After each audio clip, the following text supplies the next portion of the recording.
Good evening, everybody, and welcome to Spaced Out Radio tonight. How you all doing? My name is Dave Scott, and we are having an Experiencer show tonight.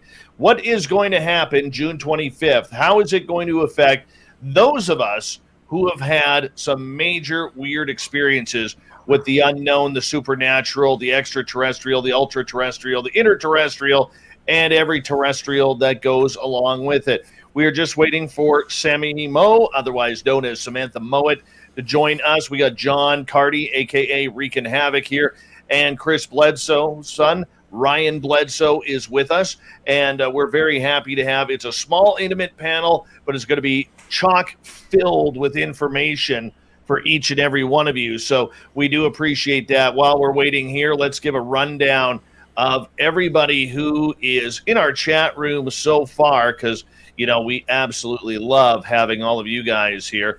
And let's start off with Race Fan in the gold medal position. Oh, there she is. There's the lovely and talented Samantha Mowat. We have SJ in silver, the gorgeous Emily Bigelow, otherwise known as Alaska's greatest athlete, in bronze. Jan Yannick and Jack Clark, good to see you, 416 Bitcoin. And the awesome and talented Ange from Australia. Hello, gorgeous Jenny Metz, how are you? The lovely Steph Dickey down in Florida. Ufologist, how you doing? Sultry Susie, how are you? Nice to have you back. Cosmic Fleur, looking lovely tonight. And let's see, who else do we got here? Big Bad Abe is here. He will be signing autographs, but you have to be Mennonite in order to get an autograph from Abe tonight. Line up to the right of the studio, if you don't mind. Mama Susan, how are you? Good to see you again. Thank you for coming on in. And as we scroll on down, gorgeous Renee and the lovely Simply Coco, who'll be signing autographs as well. Line up to the left if you want Simply Cocos, but you must bring a beverage with you. Simply Coco, please update us with our beverage of the night, if you do not mind. Troy Cluche and Luscious Jules, nice to see you. Thank you for coming on in. As we scroll on down here, Jay Breezy, how you doing, man? Good to see you. As I got to scroll back up here now. Little Mikey Rainbows is here. Jurassic Joey, good to see you. The gorgeous Jenny Metz, there she is. Robert Moore, thank you for joining us. And Betty Double Kick Chick, how are you? Thank you for coming on in. And I may have missed a couple people there. Irish Lincoln, thank you for joining us. Rooted in Gorgeous Sacredness, good to see you. And okay, Little Mikey Rainbows, that's exactly where I thought. They're on Southeast. I was thinking Northwest, but if you had some luck Southeast, we'll talk tomorrow. Give me a call. I'm off tomorrow. Come on over and we'll discuss that. Uncle Dale and his Power Stash are here, everyone, which means if you're in Austin, Texas, and you find Uncle Dale, you can rub his Power Stash for 10 days of solid good luck. 10 days. He's up the ante from 7 to 10. Good for you, Uncle Dale. Marty Burbick, how you doing, buddy? Nice to see you. Andrew, where are you trucking tonight, buddy? Thank you for coming on in. The gorgeous Jessica McCreary has returned. Millennium, how are you? Good to see you. Stu Pot and Steve Stockton and Nicola, how you guys doing? Jennifer Rebecca, looking lovely tonight. Ozzy, oi, oi to you, my friend.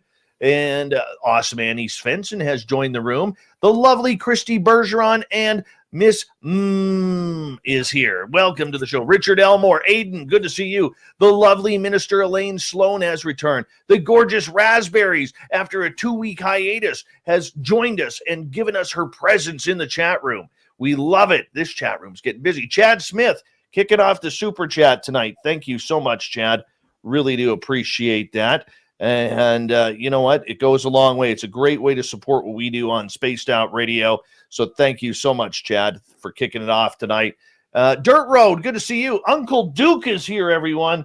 Uncle Duke. So if you want a Sasquatch story, you go climb aboard Uncle Duke's lap, and he's going to tell you a good story. Brother Eugene Braxton, how are you, my friend? Bonjour, Julien. Comment ça va? Stu Effin Gerson. Right there to you, buddy. Thank you for coming on in. George Hernandez, good to see you. UFO Toronto, thanks for coming on. Rosemary Brooks, hello to you. Thank you for joining us. Michael Lestuca, Steve Edmond, how you doing, guys? Sinister Vax, always a pleasure. Stephen Edmond, I already said your name, but I'll say it again. Mark Brady, what is happening? And let's see, Major Lee, thank you for joining us. The lovely and talented Brandon, Manitoba's own Manitoba Becky is here. And let's see, who else am I missing? Scott Brown, nice to see you. As we got about 20 seconds left before we're going to launch this one. Cloudy with a chance of UFO. It's good to have you here, my friend. And the gorgeous Marie. Ryan, how are you? Rich Hilke's here, everyone. The Rich Hilke. John Bullerman and Linda Bennett, nice to see you. And guess what? We're going to start this show right now. Here we go.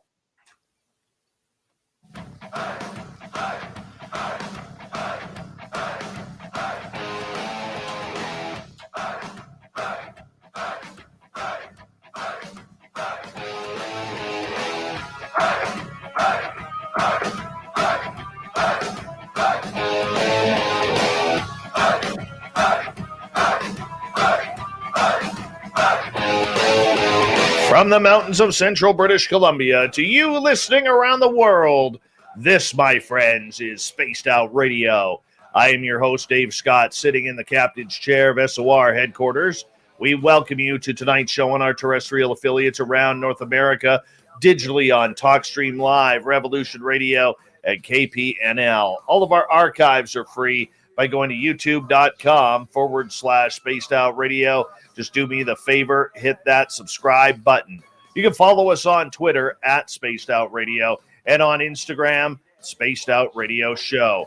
Our website is spacedoutradio.com, where we have a plethora of features for you, including rocking out to Bumblefoot and reading up on Captain Shirk's SOR Newswire. Tonight's show is brought to you by Chive Charities.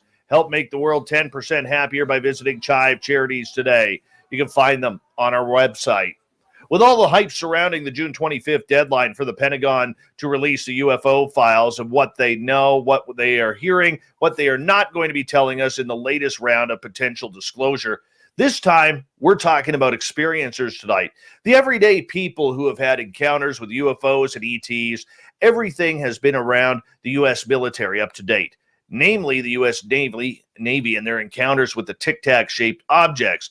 But what about the people? People like you, who have had extraordinary encounters with ethereal beings from elsewhere. To talk about this subject, we have Ryan Bledsoe from the famed Bledsoe family, Samantha Mowat, who's a very good friend of mine and of this show, and John Carty.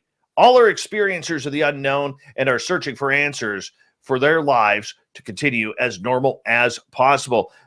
Samantha, John, Ryan, welcome to Spaced Out Radio. How you guys doing? Good. Good. Thanks for having me. Entertained. Thank you. Did you just say entertained? That is awesome. I haven't even started the show and Samantha's already entertained. Excellent. You know, there's a reason why I wanted to bring you three on here, and I could have brought in, dozens of people regarding this show. But you three, I think we all have some sort of connection here with everything. Ryan, I've met your father. I haven't had the chance to meet you, but you and I privately have had some pretty deep conversations. John, I've helped you out, in introducing you to a good friend and mentor of mine, Eugene Braxton, in helping with your experiences. And of course, Samantha, you're a longtime friend, and thanks to you, I got aliens. So I'm blaming you for that one, and I appreciate that. And I love you to death. I really do.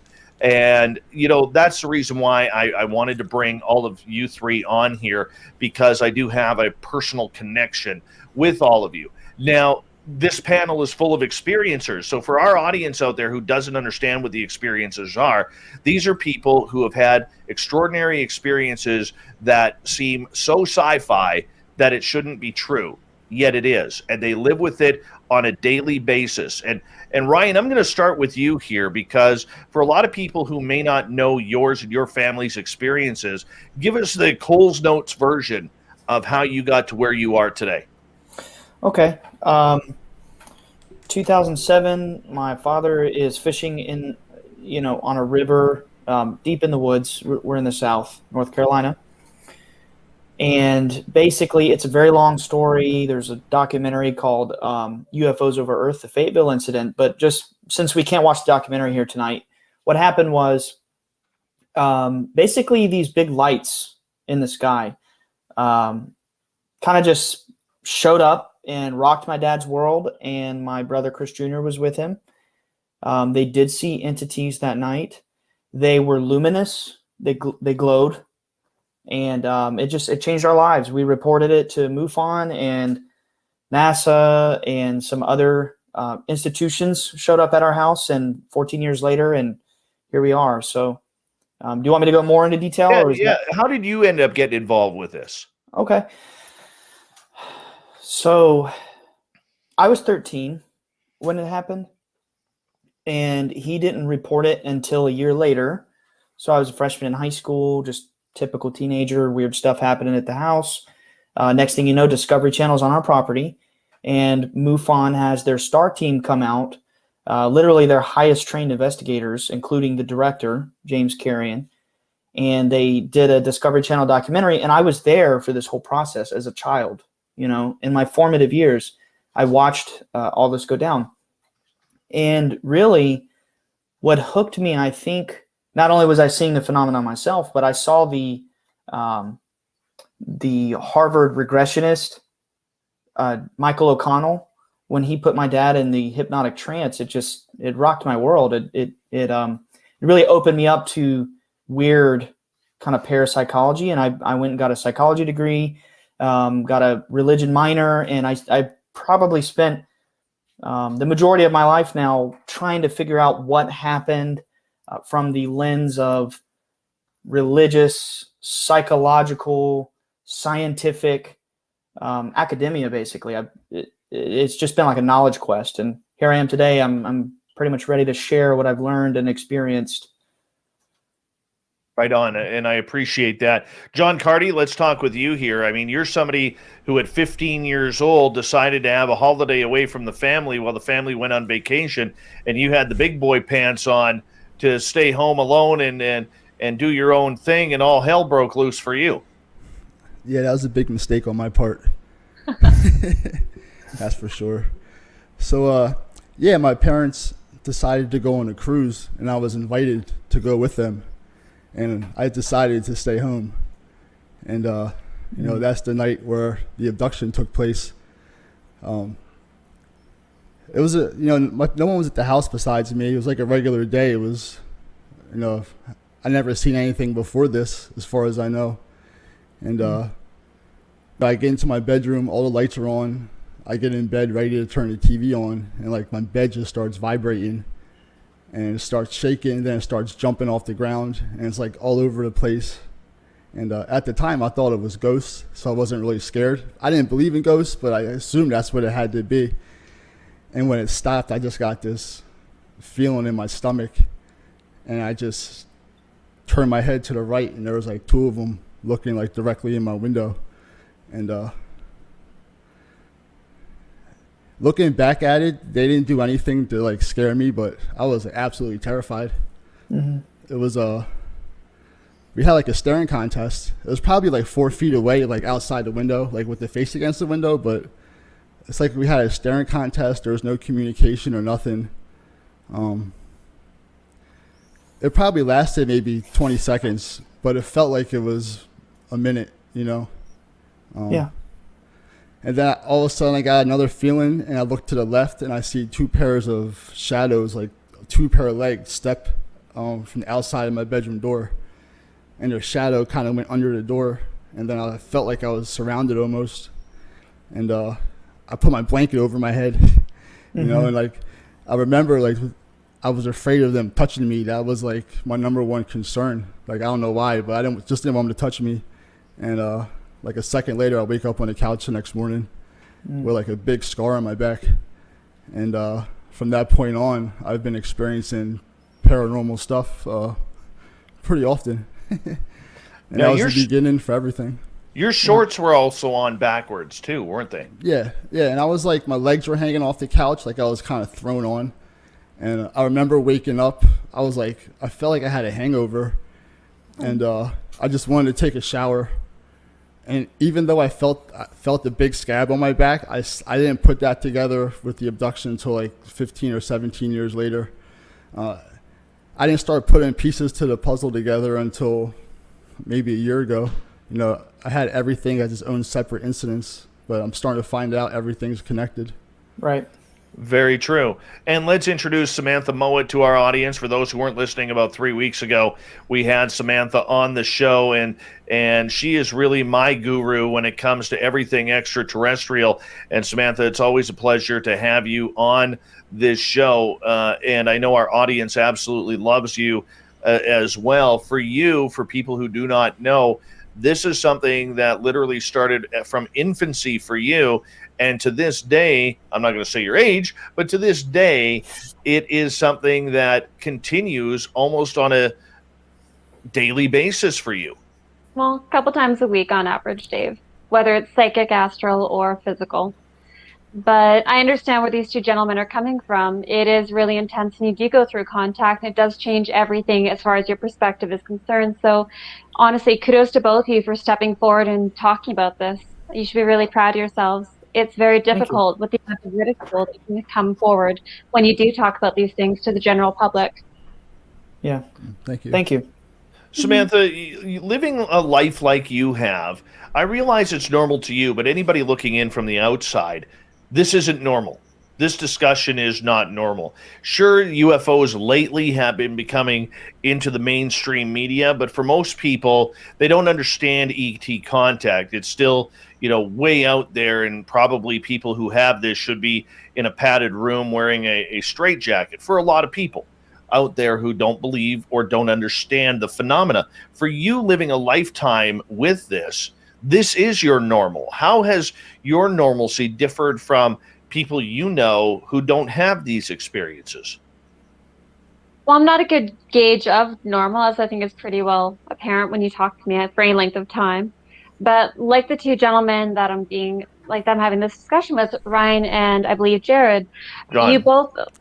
Yes, thank you. But because both of you have gone through contact, what you may not realize is that often this will start even for yourselves in infancy and childhood. Most people don't have one random abduction in their teenagehood, and from that point on have abductions. It actually starts earlier, and as you begin to release those suppressed memories, as your father did with hypnotherapy, you'll better have an understanding of what you've actually gone through. And so, yeah, I'm not very good at the whole normal thing, Dave. I mean, hell, I don't get jokes and sarcasm. I'll see things and I go off my own little mind tangent all the time. You've seen how out of reality I am in a lot of ways. Oh, very true. But that's what makes you you, though.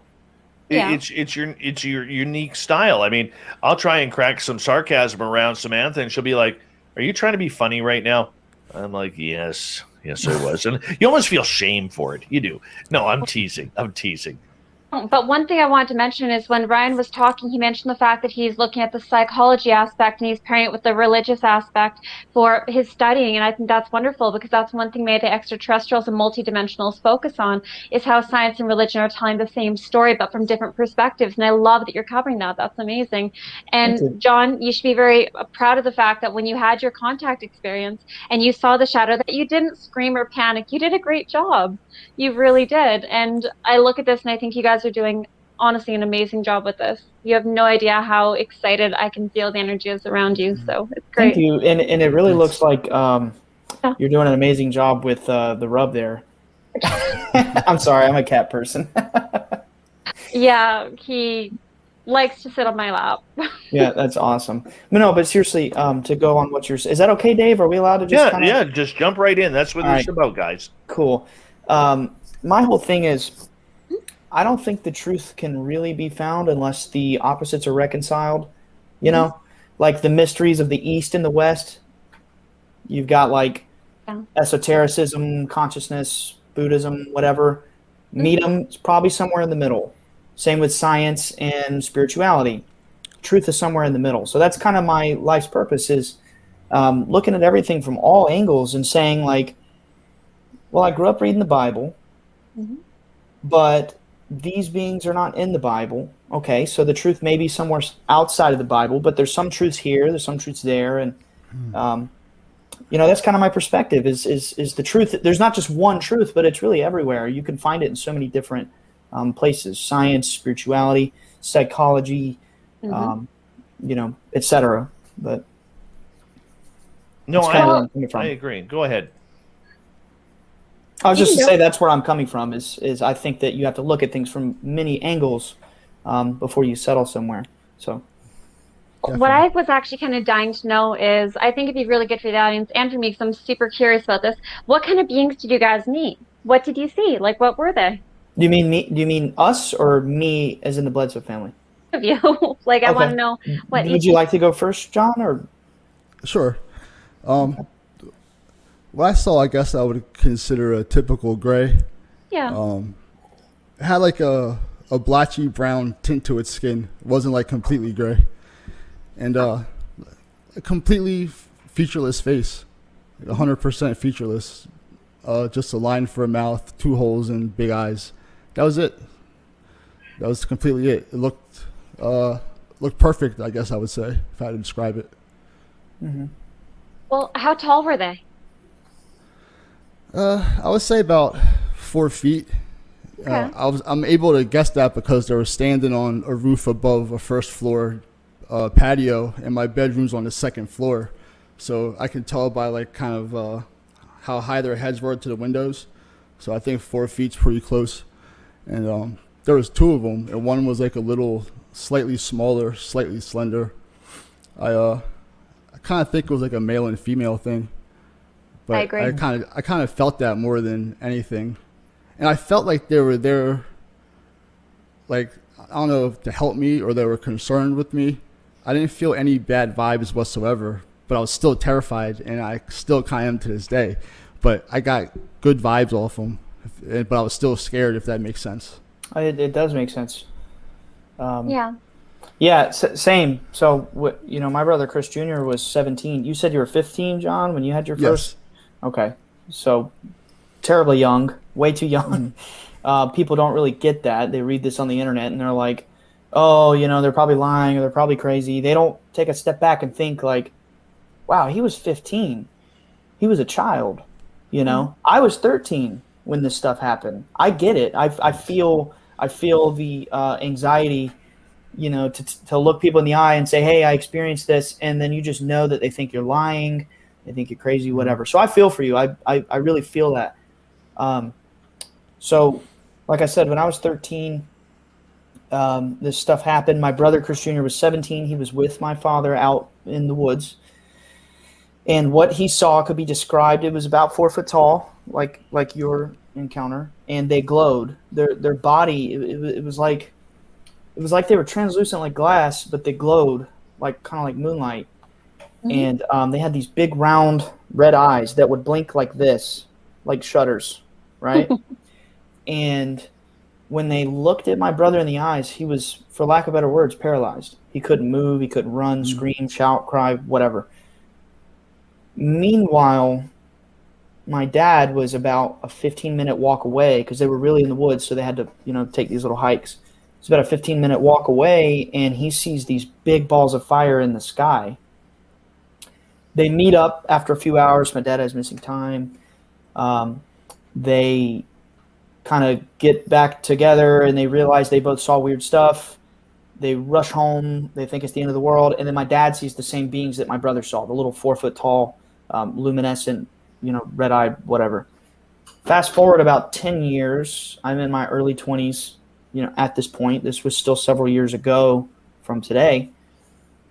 I'm in my house, chilling, kind of relaxing on the bed, but I'm not going to sleep. The light's on, and I have a friend there sitting next to me, and we're talking. And we see one of these things standing in the corner of the room. It wasn't glowing. It was translucent like glass, but there was no glow. There was no light. And it had big round eyes, arms, legs. It was about 4 foot tall. The top of its head was by the doorknob on my door. So it was kind of weird how all those years later, this thing popped back in for another visit in my bedroom, and it was like magic. It never even opened the door. It never knocked. It just, boom, it just appeared in our vision and then blinked out.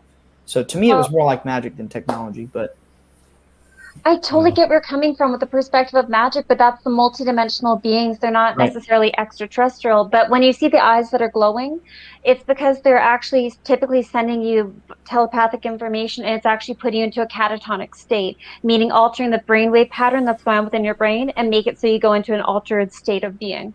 And it's not necessarily to have negative control over you. Quite often, it's just so that they can approach you without you freaking out. And in Dave's case, possibly pummeling them. So Yeah.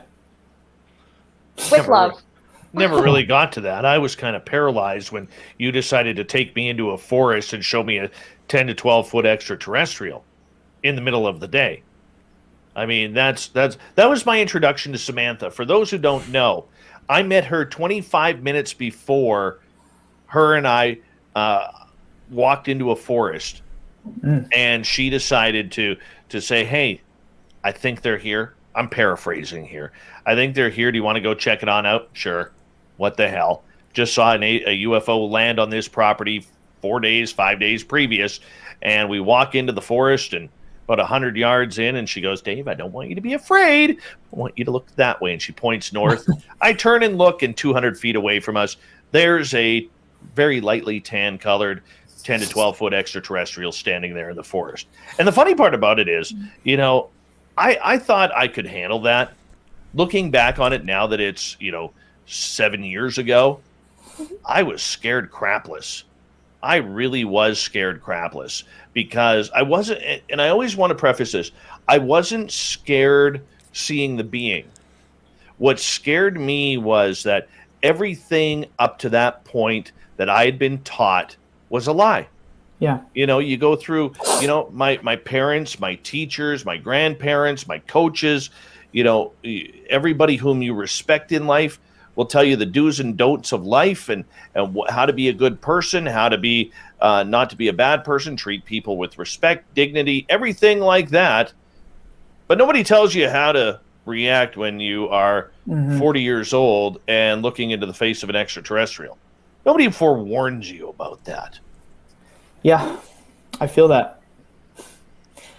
I grew up with trust issues, if I'm going to be honest, because when I was 13, again, that's when it started, I saw lights. I didn't see an entity until I was, in my 20s, but I saw thousands of lights and orbs and what have you, shadows in the house, even touched a few times in some poltergeist type activity.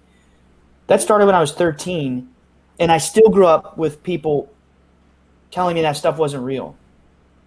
So I really grew up an out-of-the-box thinker. From the jump, I already knew people were trying to control the way I thought, or they were lying to me, or, whatever. And here I am today, pretty much if somebody from some, I guess I could say, place of authority tries to tell me what's what, I don't believe them. It's just like ingrained in my brain because of my formative years, what happened to me. Maybe it's for the good. I don't know. But, I totally get what you said, Dave, when you said that, nobody prepares you for that kind of like shattering your reality. Everything you learned was wrong. I was pretty much raised in that mindset. I was kind of the opposite, actually. I remember in elementary school believing in aliens, thinking they were a god or something, Yeah. It's weird because it was just one thought in one day of elementary school, but I always remembered it. So I was obviously shocked seeing them, but I already believed in them and kind of had an idea what they looked like. I was more shocked that they were in a tight-knit suburban neighborhood where the houses are like 20 feet apart, and you can look, and they were on my roof, and you can just look down at like 30 houses. Like, that's what caught me off guard, because I believed they only come around like highways in the middle of nowhere or farms. Right. For some reason, that was one of the first things I thought, is like, how are they in the suburbs? John, I'm going to get you to hold right there. Samantha, Ryan, please just sit back, relax. We're going to go to a break here at the bottom of the hour. Experiencers Speak, June 25th. Samantha Mowat, Ryan Bledsoe, John Carty. We're going to continue on. And we're going to find out what they think about what's coming up next with the Pentagon and the U.S. government.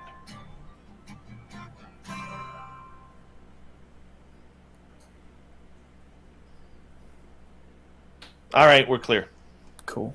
That's a solid first half hour. Awesome. Solid first half hour. I'm sorry I called you Jared. I'm not wearing my problem at all. glasses, so trying to read them like crap. Don't gotta worry about that. Time flies on this show, I swear. It does. It really does. Wow. It's entertaining. Fun. I think so. I think so. I think we got a good thing going here. Oh, yeah, for sure. We're still live on YouTube? Yep. Okay. Hi, YouTube. Yep, we're live. We're live. Always That's entertaining. So, have you guys started writing down your experiences, looking at all the weird paranormal stuff you've had happen, just to try to get like an accumulation? I think that would really help you to both unlock a lot of your memories. I have for sure. Good. I'm sorry. Go ahead, Ryan. Oh, no. Go ahead. You got it, man. Well, I would say like the past 9 months is when I started taking pictures of stuff. So I have a good catalog of scoop marks and punctures and shadow figure videos. I have a whole a lot of stuff. It's pretty cool. You know, I have some crazy stuff documented. So I've been definitely keeping track. And the past 9 months has been out of control completely. It just keeps ramping up. I don't know about you guys, but I always have the feeling something's going to happen soon. Not disclosure, something completely different. I can't just put my finger on what it is. Great. Yeah. You can feel the energy building. It's like, where is it going? What is this? I'm getting just like pushed forward and it keeps going faster and faster. I'm just like this, just going for the ride, you know. It's fun, but also a little scary at the same time. But I try to make the best out of it. I've been cut off. You've been cut off? What do you mean? I haven't had a good ET or UFO. I haven't seen a UFO in a couple of years. Let's go camping, Dave. I already told you this. I know. Right now, I'm more worried about forest fires with this 40-degree heat coming. Maybe post 40-degree heat, we'll go camping then. Yeah. See some Bigfoot, because we're in Bigfoot country, so come on. Oh, which reminds me, Little Mikey Rainbows in my chat room tonight. Yeah, you said he has good Bigfoot stories earlier, if I'm not mistaken. Yeah, well, I think he found something today. Ooh. I think he found something today, which means road trip. Road trip. Yes. Nice. Samantha, where are you from? Oh, Canada, but I've grown up in British Columbia and all over Canada, so kind of all over the place. Cool. Yeah, it's That's awesome. entertaining. Yeah, I was sitting here like, how do y'all meet up so much? Makes sense. Makes sense. Yeah, actually, it's kind of funny because as soon as I got into the chat room, I was like, you guys, I'm like, let's see those ET features. I noticed that when, like, if you look at the way both your eyes are shaped, it looks like you guys have really similar shaped eyes. So I wonder if you have very similar ET DNA combinations unlocking in you. So I'm just geeking out. Do you ever notice that with other contactees, how we tend to have like very similar either eye shapes or similar like high cheekbones, or we tend to have, some of us have like really intense ridges over the eyes, which it looks like, Ryan, you have more of the ridging going on too. And I can't tell as much when it comes to you, John, but just because of the lighting. But what do you think? You want me to be honest with you? I grew up with the United States government coming to my property. I didn't really meet other contactees, if I'm being honest. Your adulthood. Yeah. I never noticed. I'll keep a lookout for it though. That's for sure. Oh, you guys should. Go ahead. Yeah, I have been told I always have arching eyebrows. I just thought I never really thought much of it. That's interesting. What I want you to do is just while you're looking at your YouTube videos and everything else that you're researching, going to UFO conferences, whatever, start looking at the facial features of people, because you'll notice they tend to have the same distinct patterns going on within their Chinese face reading as like other people who have interest in ETs and stuff like that. There seems to be certain markers in place. It's really, I'm just a geek when it comes to stuff like that. But yeah. Interesting. Cool. It is. Sorry, that was my sister. Oh. Yeah, she missed wishing my little guy a happy birthday today. Oh, my say happy birthday. Yes. Happy birthday. Little SOR turned the big 8 today, and the one thing that he wanted for his birthday was Battleship. You know what? I bought him Battleship for his birthday. Did you know the new Battleship packages and the new Monopoly packages are the same price, but the boards have been shrunken? So in Battleship now, when you buy Battleship, you only get 4 ships to sink instead of 5. And in Monopoly, my daughter got him Transformers Monopoly. The game board is shrunk by 1 to 2 squares each side. And there's no more runs of 3. You know how you could buy 3 properties? You can only buy 2 properties of each now. Well, they're just trying to make it simple for people. Hasbro's screwing us, man. Screwing us. Here we go, guys.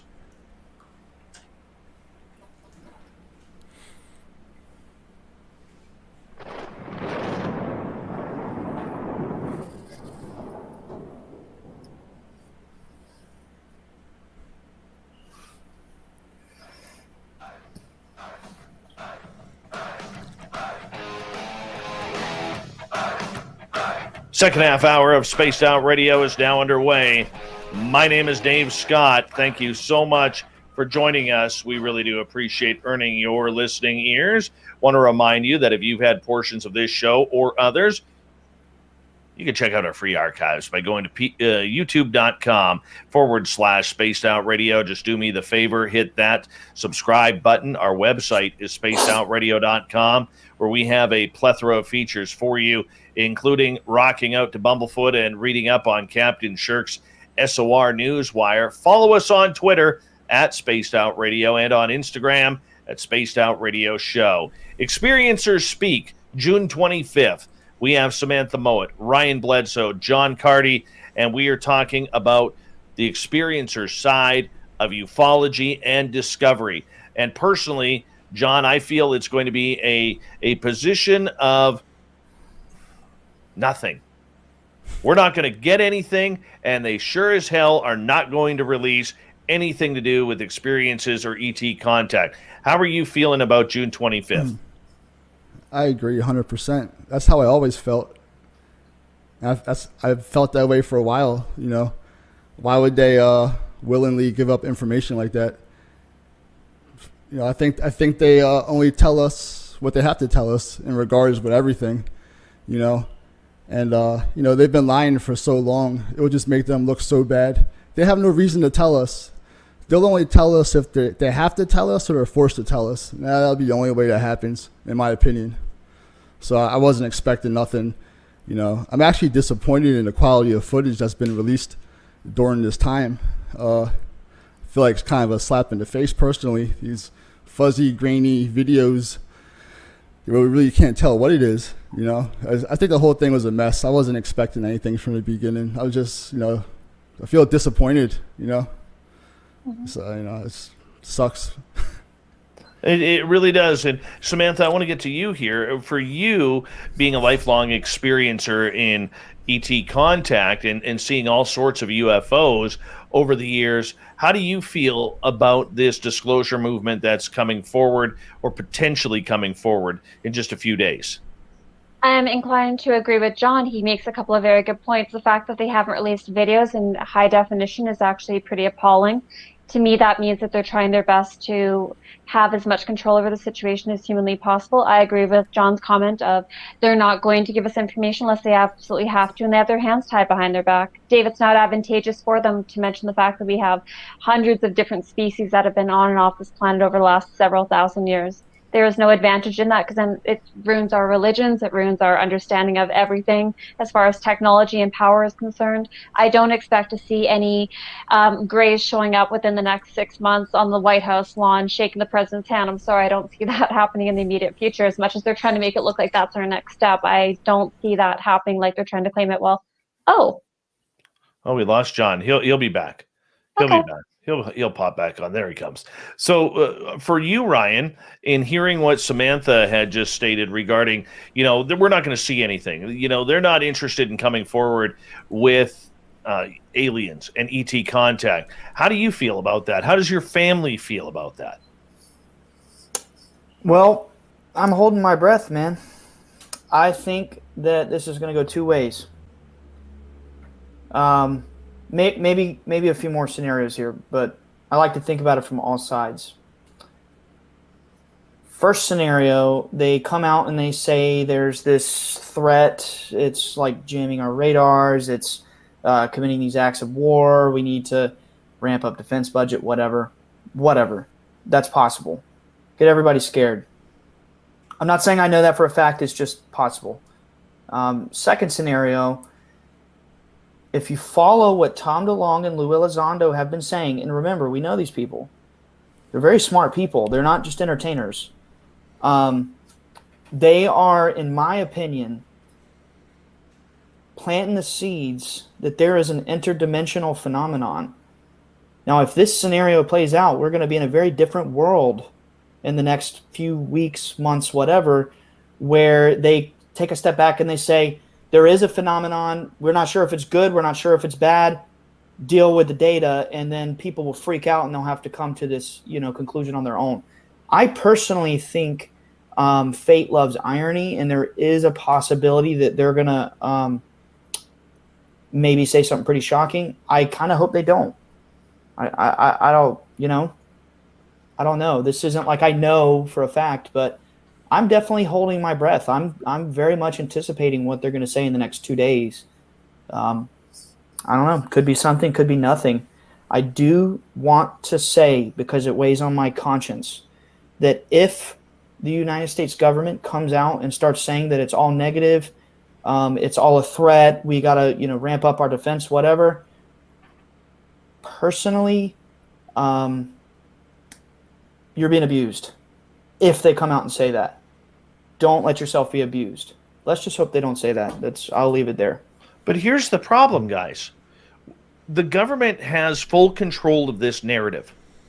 They have eliminated the experiencers because they haven't talked aliens. They've talked UFOs or UAP, but they haven't talked aliens. Next, if you look back from what I'm hearing, from what Lou Elizondo and others have told me, we're not going to expect this report to have anything prior to the 2004 USS Nimitz incident, which means no Phoenix Lights, no Shag Harbor, no Roswell, no Kecksburg, no Marfa Lights, nothing, which I think is a slap in the face to ufology. They're focusing straight on, it's almost like in 2004, all of a sudden, oh, look, there's Tic Tacs in the air. Look what we found. And trying to make us play stupid. And then number 3, the way the media, and this is something that I have argued with a lot of big name people in ufology. The media has never wanted this story. And number 2, the way they are asking questions, you can tell that they don't know what to ask. They don't know where to formulate their questions, how to formulate them, what should they ask. And I know these questions, whether it's to Lou Elizondo, Chris Mellon, or any of these people, are not pre-screened. They are going at it. But the media is showing their infancy in regards to this topic. But like my good friend Bruce Claggett said, when, I don't know if any of you caught it, but just a couple of nights ago, I did a full media panel on this subject with professional journalists from fields of radio and blogging and everything. And the one thing my buddy Bruce Claggett said out of Vancouver is he said that the reason why we're seeing those questions the way they are is because the media is unprepared, but there is no such thing as follow-up journalism, investigative journalism anymore. There's very few that are doing that because there's not enough time. So you'll have a reporter in the newsroom who will literally be working on one UFO story from, say, 9 in the morning until 11, but 11 to 1, they got to cover a press conference about, homeless shelters or drug addiction. And then from, 1 o'clock till 3 o'clock, they have to cover another subject. So they have no time to actually get into the real goods in the heart of the subject. And I think when you combine all of that, it is killing this topic, Samantha. I agree.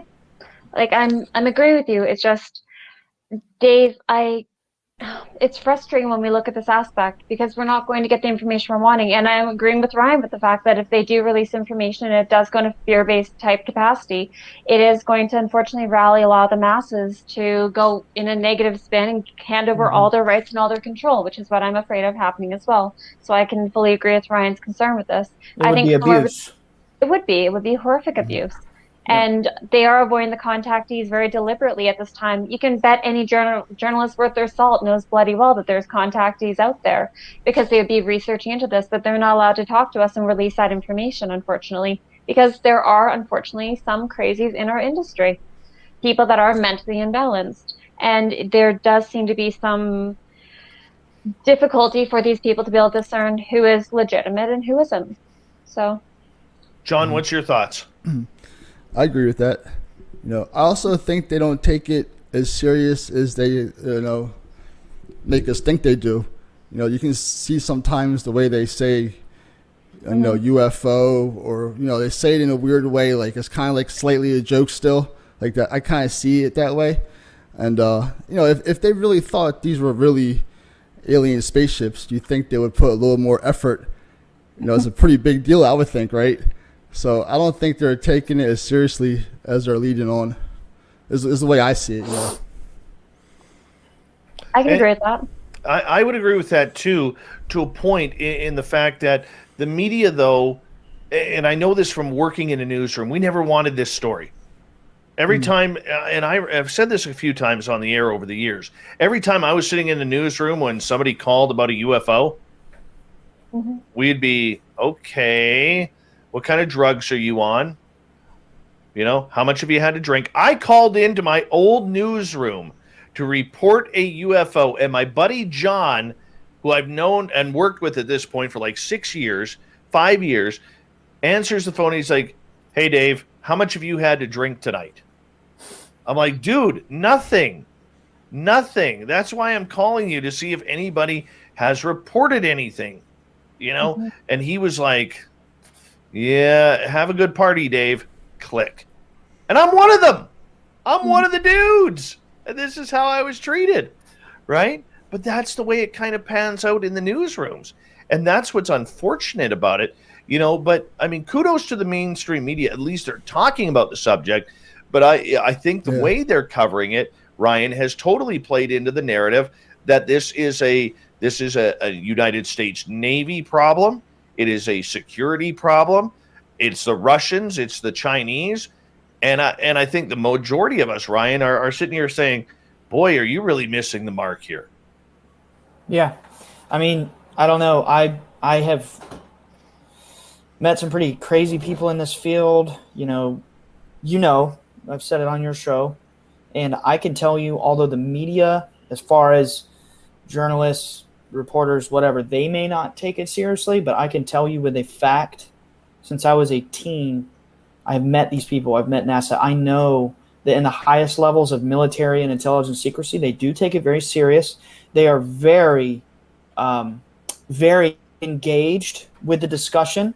Make of that what you will. That could be the accounts on Twitter that you think are your buddy, but they have a little dog profile picture. Well, slow down. Don't trust so many people on the internet. There's a reason I'm not super responsive. I've met the spies, right? They're very engaged with the narrative and the subject. They're very much steering it. Who's they? Just think about it.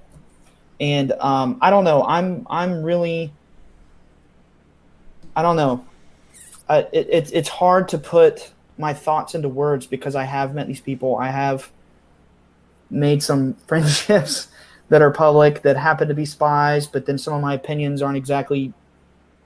You see where I'm coming from, Dave? I know exactly where you're coming from. I'm just sitting here praying that you answer this question instead of dodging it. Okay, ask it again. I'm sorry. Well, okay. Ask it one more time. I think you're doing great. Don't get me wrong. Samantha's like, uh-oh. Don't do it, Dave. Don't do it, sometimes Ryan. I dodge things by habit. It's just the way I was raised, man. Let's break down that barrier. Ask it again. Okay. Well, let's talk about this because I think a different angle on this is the social media aspect of everything. Never mind the mainstream media, but I mean, you brought up a good point. I was going to bring this up later on, but I've been told, and you have confirmed it here, but I've been told by some pretty high up people that are very much promoting UFO Twitter right now, saying that a lot of these profiles that are interacting with UFO Twitter are actually spies wondering what is going on in the UFO world because there is so much news going out on UFO Twitter regarding this subject, and that the Pentagon is filled with Twitter handles from these spies checking on in. Now, for a lot of people, that may sound a little paranoid, but they're wanting to know what the experiencers are going through. They're wanting to know where these reports are coming from, and potentially they want to know who's leaking them. Mm-hmm. I can tell you this. I put out a photo of a document that was sent to me by a spy. Technically, I could be considered a leaker. I got in trouble for that one. It's a pretty funny story. It's a document written by a DARPA scientist involved with a multimedia group who is pushing for it. Do you get who I'm talking about? Hal Puthoff? Yes. Okay. Yeah. So Tom was talking about this document that Hal Puthoff wrote. I was sent it by the same guy that sent it to Tom, so I thought, okay, we're all buddies. They tell us we're all these great friends. If Tom's talking about it, I can talk about it. I got in trouble for talking about it. Make of that what you will.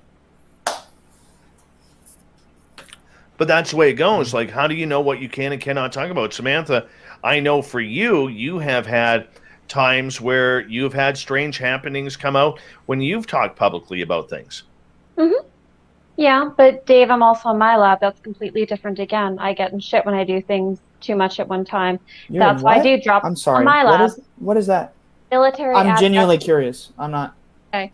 My lab is a military abductee, someone who is legitimate alien contactee that also gets abducted by the military and interrogated about their extraterrestrial multidimensional experiences, ranging from hybridization to school on craft to meeting various types of beings. Pretty common.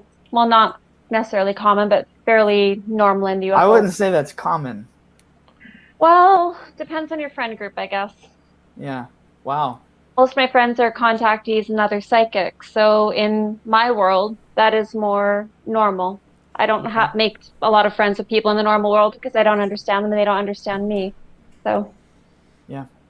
John, as someone who is kind of new to all of this and coming out to the public, I know right at the beginning when you decided that it was time to start talking about your events, you felt kind of awkward about everything and you weren't as comfortable. But over the last couple of months, you've really opened up, and I think you're getting a lot stronger on talking about what's happening with you and the evidence that you are collecting from your own home. As you look upon what Ryan and Samantha are saying, other experiencers as well, how has your opinion changed of what is going on for the experience leading into what the Pentagon is going to say? A lot of this stuff I've been experiencing lately is stuff I never believed in. So in the beginning, I wanted to share my story because I wanted to put some truth out there because I thought a lot of this stuff was fake. Now I'm experiencing the things that I thought were fake. So I'm doing like a whole 360. So my whole perspective is completely opposite now. You know, now I feel bad. Like all the people I used to watch back in the day, I used to dismiss their stories because I thought they were crazy. I'm experiencing the crazy that I thought was crazy. So it's like, that's been mind blowing to me. That's the biggest change, you know, personally. And the people, I guess, you know, support me. That's been awesome. That's like my main drive. You know, all it took was a couple of nice comments to give me the courage to keep doing it. And now I'm an open book, you know, which is, I feel so much better. I feel like a whole different person, you know, much lighter, better feeling. John, if I may interject for a moment, one thing I want to make note of or just make reference to is the fact that everyone understands any situation from their level of awareness and perspective at that time. No one's coming up from a better or worse perspective. But if you have never had any contact with extraterrestrial multidimensional beings, of course you're going to question it. Same thing being said with everyone who's never seen a ghost or never seen Bigfoot or never seen anything else. Of course they're not going to understand it. But as you've gone through this evolution of consciousness, of course your perspective on this matter and things that you thought were crazy and okay, that person's obviously full of potato chips or whatever the heck you want to say on the air, and how that changes with time for you. Of course, that same thing's happening to a lot of people. So the reason you're feeling this strong compulsion within yourself to start sharing your experiences is people that are just behind you on the awakening curve are finding stories like yours, like mine, like everyone else's, and they're starting to be like, hey, I've had similar things happen. Okay, maybe that wasn't a crazy dream. Maybe my Uncle John wasn't crazy because these other people are having it too. Maybe there's more evidence behind that. So I'm glad you guys are sharing. Thanks. Yeah, it's cool. Like, you know, after I do a show like this and like one person will contact me and say, like, you helped me put a piece to my story together by what you said. Like, to me, that's the most awesome thing in the world. You know, it makes everything worth it for sure. Yeah, it does. Do you think experiencers are getting ripped off in this latest round of disclosure, Ryan? Did you say experiences or experiencers? Experiencers. Like, could you elaborate so I could? Well, just in the fact that this topic right now is all about the military. It's not about sightings. It's not about Travis Walton. It's not about Chris Bledsoe. It's not about Betty and Barney Hill or, you know, Calvin Parker or Samantha Mowat or anybody in regards to these topics. It's strictly about the military. Are the experiencers getting ripped off? Well, it's neurolinguistic programming. That's kind of like the thing is the narrative at the moment is to get people focused on this at a military perspective. It's all militarized. It's all they're jamming radars. I saw that recently. It made me want to puke. Who cares? It's an interdimensional phenomenon. There's thousands of people out there saying it. I mean, it healed my father of Crohn's. There's reports that we have sent to the Pentagon, the Bledsoe family. We'll start there. For 14 years, people have come to my property. They've been healed of cancers. They've been healed of whatever, tumors, strokes. They have reports of this. They know that it's not all evil, but they're talking about it jamming radars, right? So to me, it's neurolinguistic programming. Speak a specific pattern to get people to believe a certain thing. So, yeah, I do think experiencers are getting ripped off, but it's deeper than that. Mm-hmm. Samantha, what's your opinion? I fully agree with Ryan when he's saying make it the narrative, repeat it often enough, people will believe it because that's what they've heard over and over. It's the same principle the Nazis used in World War II with make a lie, keep it simple, repeat it over and over, the people will believe it. Repeat it. Make them laugh, too. You make them laugh. Like, a lot of these talk shows, they make you laugh, and then people believe what they're saying is true. They're very smart, these people, the media companies and whatnot. It's NLP, neuro-linguistic programming. Mm-hmm.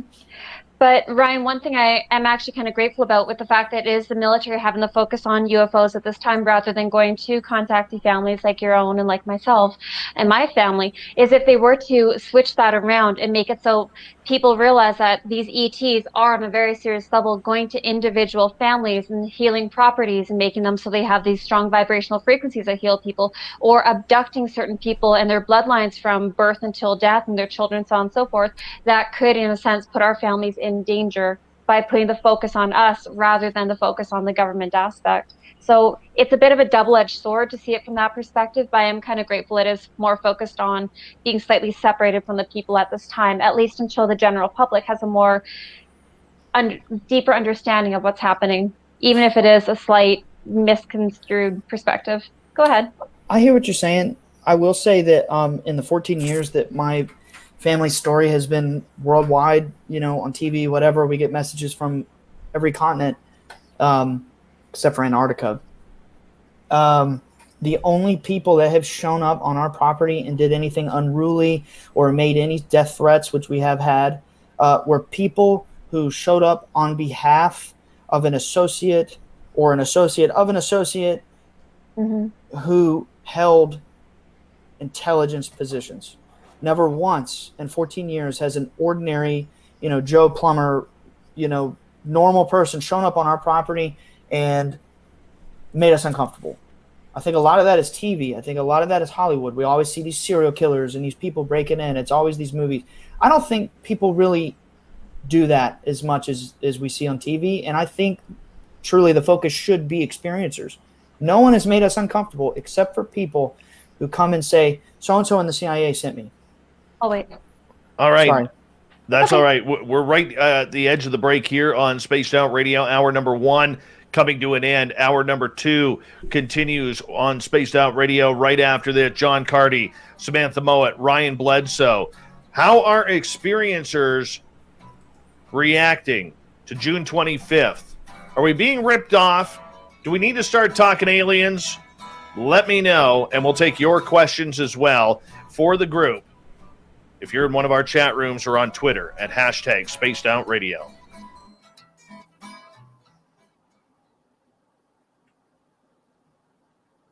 All right, we're clear. I'm just going to quickly run my dogs out. I'll be right back. You guys chat away with the YouTube audience. Of course. So, Samantha, I kind of caught little bits and pieces, but you said you're a lifelong experiencer? Yes, my family has been having contact with extraterrestrials and multidimensionals for multiple generations, ranging from my great-grandparents, my grandparents, my parents, my siblings, my cousins, my aunts, my uncles, and now my children. Oh my God. How do you Normal? Yeah, that's not normal. It kind of is. It's actually happening to more families than we've realized. You'll even find, no matter where you're on the planet, there are families like mine. They're not actually that uncommon. You'll find that with a lot of these families, we tend to get bred with other contactees, so we don't necessarily choose our relationships. They kind of get orchestrated by the extraterrestrials and multidimensionals. And so we tend to find other contactees that we have an instant connection with, and then we end up dating them, marrying them, breeding with them, so on and so forth. Breeding. Wow. And so one thing you both have to take into consideration, because you both are aware of having contact now, and you're starting to see beings showing up in your bedroom, Ryan, where you're seeing them in the partially cloaked form, where you see them partially visible, partially non, in between dimensional states. And you, John, where you're having these tan grays that are coming forward and floating outside the bedroom in the suburbs. You both should be aware of the fact that you're both more likely to date and possibly have future relationships with other contactees, in which case your children will be contactees as well. Wow. ET contact changes your blood. I'm not kidding. It does make you more psychic. You might have noticed a huge psychic shift in your family around the time you guys started to have that really big experience when you're 13, Ryan, and your family would become more lucid dreaming, precognitive moments, deja vu happening, knowing the phone's going to ring, stuff like that starts to increase as you start to have contact and as it starts to get more prevalent. The more exposure you have to extraterrestrials and multidimensionals, the more psychic you become. And the same thing being said with you, John, you're going to notice yours shifting as well and becoming more psychic, not only with the precognitive stuff, but also with the clairvoyance, the clairaudience, where you see stuff, hear stuff, things like that as well. That's been happening a lot lately. Yeah, I know. and for me, my family has no idea about this yet. Well, Yeah, I got to take care of that soon. I waited a little too long. I have too much to say. well, Yeah, for sure. sit them down for either a cup of coffee or a glass of wine. It might be the easiest way to do it.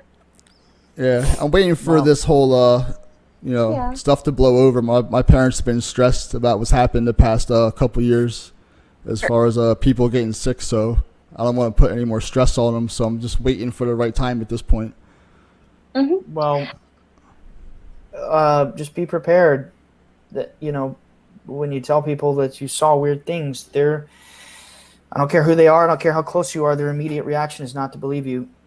Oh, I know that for You should sure. be prepared. I told my friends right after my abduction in '95, and I was kind of shocked they didn't believe me. I was like, these are my friends, I can tell them anything.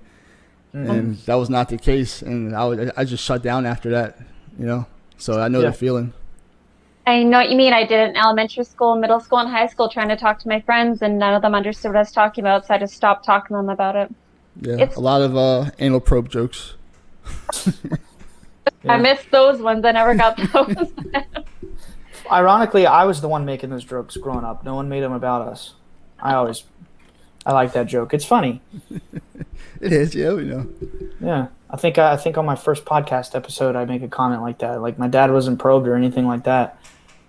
I'm coming out with a podcast in the next week. It's not out yet, but thank you. Mm-hmm. Well, it's kind of funny that you make anal probe jokes. In all my abduction history, I've never been anal probed. Well, I mean, you got to sometimes lighten the mood, and it can be pretty hard to tell people, like, yeah, my dad, this happened to him and he saw an entity and we're on TV. It can be hard, so sometimes you got to lighten it up and put a smile on people's face, and Yeah. so I make a lot of jokes about it. Well, I'm glad you do that, because that's actually kind of a nice, refreshing way to help empower yourself in the situation. That's good. Yeah, thanks. Yeah. I don't know. Mine's kind of the opposite with my family. I can talk to them about my contact and vent about it, so it's a little different. Yeah. All right, I want to say a big thank you to Cable Guy Matt, Science Bob, and Chad for the super chats. It's a great way to support what we do on this show on a nightly basis. If you're new here, we do take commercial radio breaks because we are a live radio show as well. That's why we do take the breaks. So if you're like, what the hell is this all about? That's the reason why.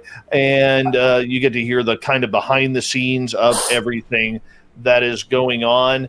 And I appreciate that. Hit that subscribe button, ring that bell if you don't mind. We'd greatly appreciate it because we are here 7 days a week, 9 p.m. Pacific, midnight Eastern time. And we always got high-quality live programming for you. So I hope you enjoy what you are hearing tonight. Hi to Akinator. Welcome back to the show. Let's see who else is new in here. that's joined us. Scrolling on down that I haven't said hello to. Jeremy Jones, thank you so much for that super chat. Really do appreciate that, man. Thank you. Really appreciate your support of SOR. And Adam Milanovic, how are you? Thank you for coming on into the chat room. Good to see you.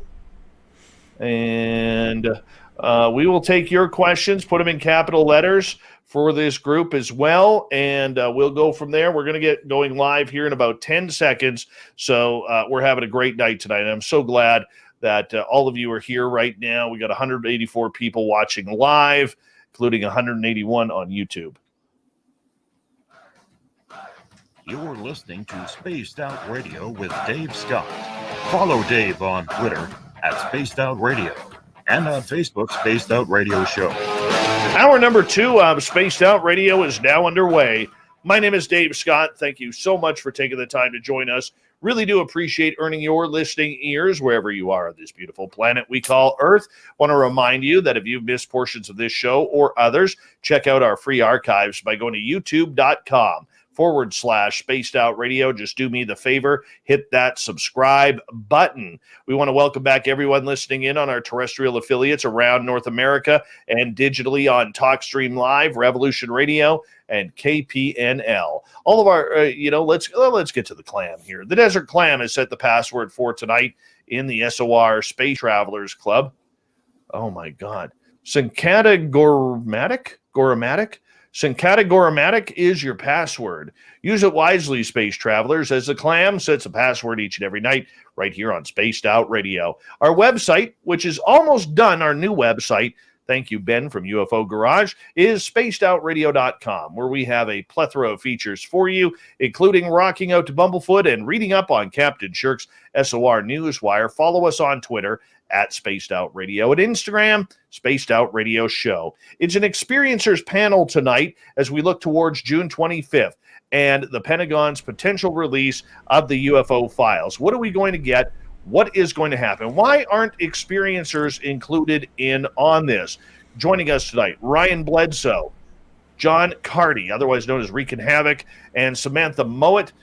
And what a panel we have. What a panel we have. Welcome back, everyone. Hello. Thank you. All right, I'm going to bring in some audience questions here and mix it on up a little bit. Tina is asking right off the bat, have any of you seen the 3-part documentary video series by Chad Kalick? Part 1, Sir No Face. Part 2, Two-Face the Gray. And Part 3, The Phantom Rider. What do you think about the threats they all received? Never heard I've of never it. seen it. Sorry. Okay, but let's focus on the threats, because right before the break, we were kind of getting into the threat stuff. Now, John, you just coming out, have you had anybody kind of come up to you and say, I don't really want you talking about this? Not yet. No, hasn't happened. Do you feel fortunate for that? I don't think about it too much. I kind of did in the very beginning. Like, I was like, crap, should I be talking about this? But that went away pretty quick, if that happens, it happens. But that's not something I ponder. I don't want to make myself paranoid. Got enough stuff to worry about. Ryan, you deal very closely with members of the United States Intelligence Service and everything like that with your family.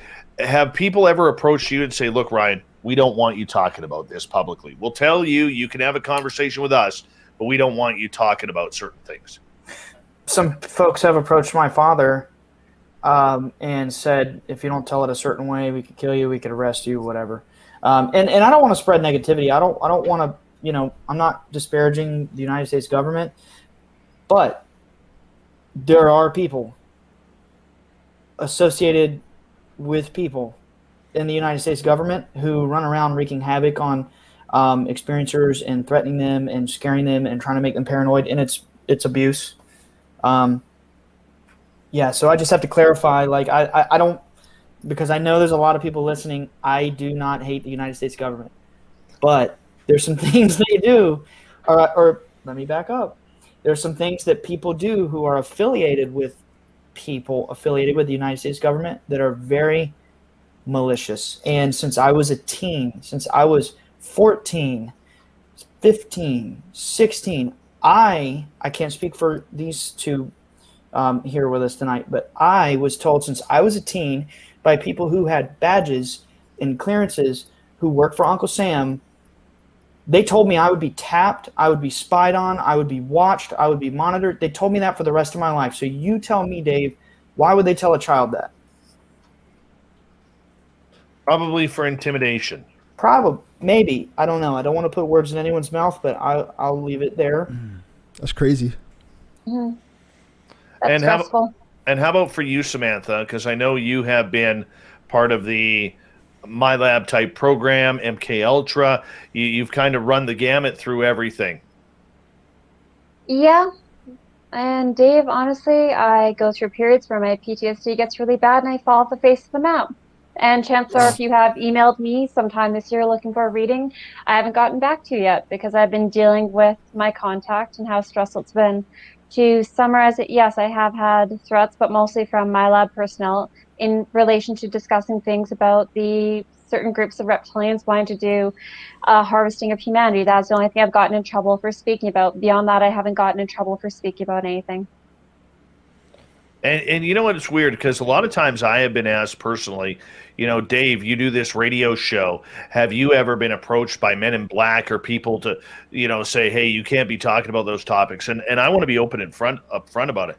I've never had anything like that happen. Mm-hmm. Anything. The only weird thing that I've ever had happen, and this was going back probably 2.5, maybe 3 years ago now, I was having a conversation about UFOs and ETs, and we were talking about To the Stars and getting into some real heavy topics with a buddy of mine, Everett Themer. And Everett and I all of a sudden started getting hung up on. Like our lines would just go dead. Mm-hmm. And we started, after about the third or fourth time, we finally said, okay, this is something weird. This is more than just a bad signal. And I finally said on the phone line, hey, if you're listening in and you're actually the one hanging up on us, can you hang us up right now? And all of a sudden, click, you hear this click, and I have to call Everett back for a 5th time, and him and I were like, holy cow, like that just happened?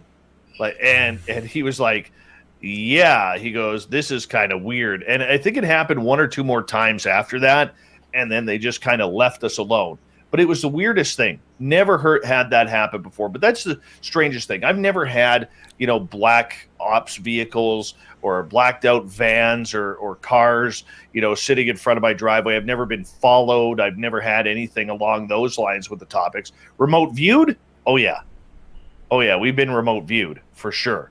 And Samantha and I have talked about that over time as well as some other people that I've dealt with. But never, ever have I been threatened. Let's go to Scott here. Scott is asking, have any of you or any of you aware of the well-documented Colaris case in the 1970s? Mm-mm. No. Never heard of it. Me either. No. Me either. I thought I would ask it anyways. But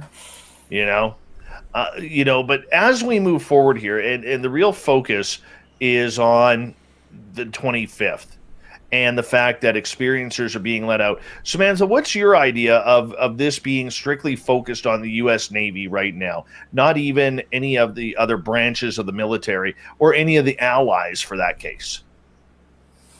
Well, Dave, I don't have a terribly strong opinion about it. The fact they're focusing on the Navy rather than the other branch of the military might be because they're trying to not scare the public. By focusing only on one branch, it has a degree of separation. If everybody's involved, then we should all be panicking, is how the general public would perceive such a matter. But if it's only one branch in the Navy, then a lot of people will have a form of disassociation or separation to it, at least in my point of awareness. If it's Air Force, then people are going to be like, okay, we're going to be terrified of the skies. If we're looking at the Army, okay, well, they're trying to weaponize and protect us. So I do believe that with that degree of separation, they're choosing the one that they think is the best suited foot forward. How about for you, John?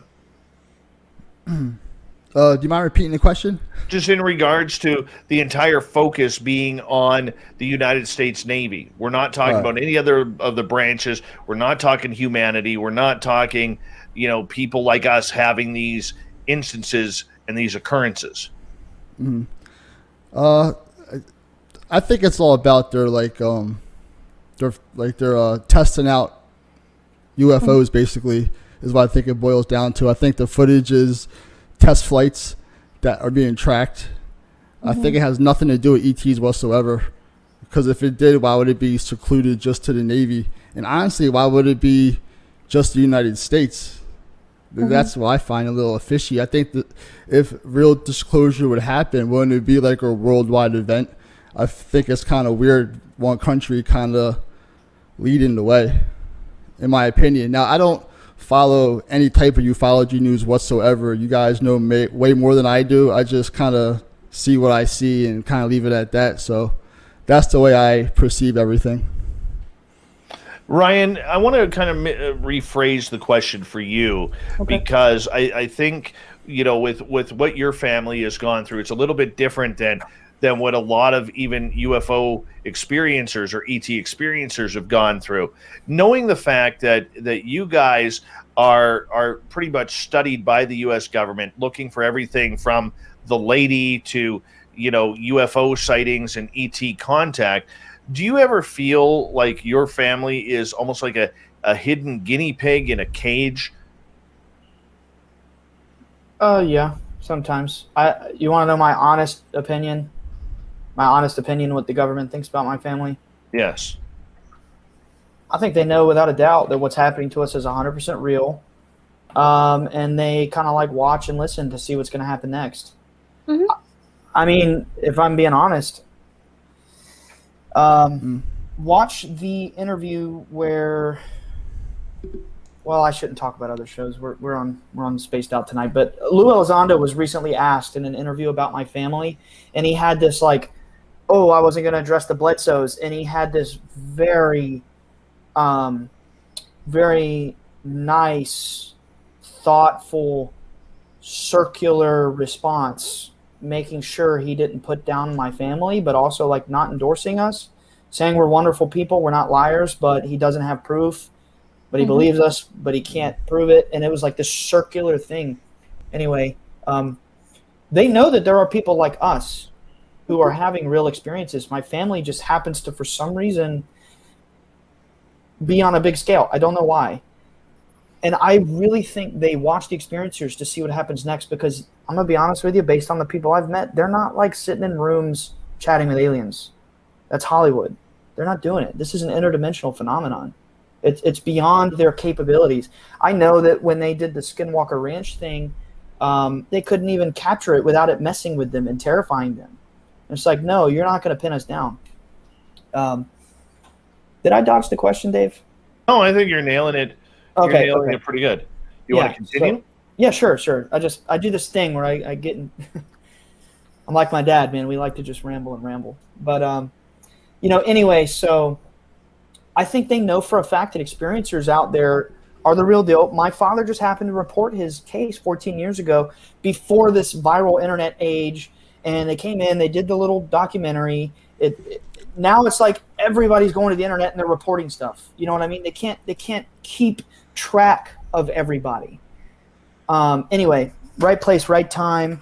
And, I do feel like we're kind of like a guinea pig. Like, how do we interface with the experiencer? I have a question for you real quick. Who did you report your incident to, like your father originally? MUFON. 2008. I tried to do the same thing, and they completely ignored me. It's a different, they ignore most people. That's what they told us back then. Yeah. In 2007, they said they get 2,000 reports a month, and they don't even, necessarily have the time to look at them all. There are thousands and thousands and thousands of people out there reporting sightings. They know that people are seeing these sightings. It doesn't belong, the phenomenon. It doesn't belong to the government. It doesn't belong to the military. It doesn't belong to any country. And in my humble opinion, growing up with the government and the phenomenon, that's why they do the NLP, to make us have this separation where like they have their hand on the phenomenon and you and me have nothing to do with it. But in fact, it's the other way around.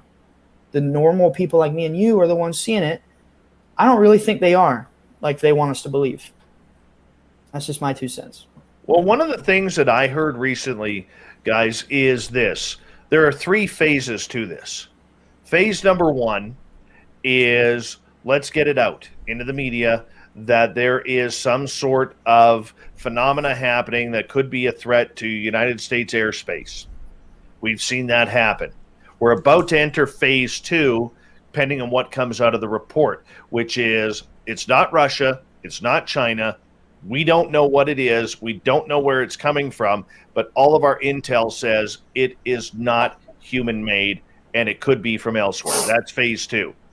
And that phase 2 is going to go on for a while. Then finally, phase 3, which is, ladies and gentlemen, we are not alone in this universe. And that's still, from what I'm hearing, anywhere from 3 to 30 years away. It's happening now. It's happening right now. Lou Elizondo is saying it. That's what NASA told me when I was a kid. There will be a soft drip disclosure. We're going to do it in these tiny phases. People think that the president's going to get on TV and just say, all right, guys, aliens are real. They've already said it's real. And I want people to pay attention to what Lou Elizondo is saying. This is like theater. It's like disclosures happening right now. Lou just said in an interview that there's an interdimensional phenomenon and it's going to make people either go to religion or flee from religion. To me, that's telling. He knows that he told my father, he said, I believe you, man. I know your story and many others are true. You know, I'm sorry to cut you off, Dave, but it's already happening right now. Disclosure is here, and it's not what people think it's going to be. And that's why I'm holding my breath. Mm-hmm. They're already saying the things, the interdimensional stuff. Tom DeLonge is talking about the force and trillions of layers of frequencies, and the universe is this big psychic mind. I've been tweeting that stuff for months. It's happening right now. Disclosure, in my opinion. Sorry. But what kind of disclosure, though? We're not getting to the disclosure that ET is here, or interdimensional species, or species from inner Earth are here yet, or whether they're from the future or another dimension. We're not getting that right now. I don't know that they know. They know.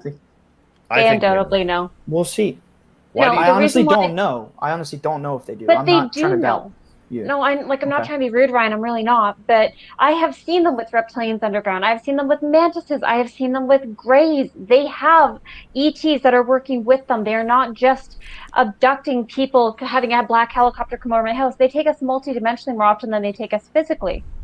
This is not something that they are unaware of. They already bloody well know that we have ETs already living amongst us. That is no secret to these people.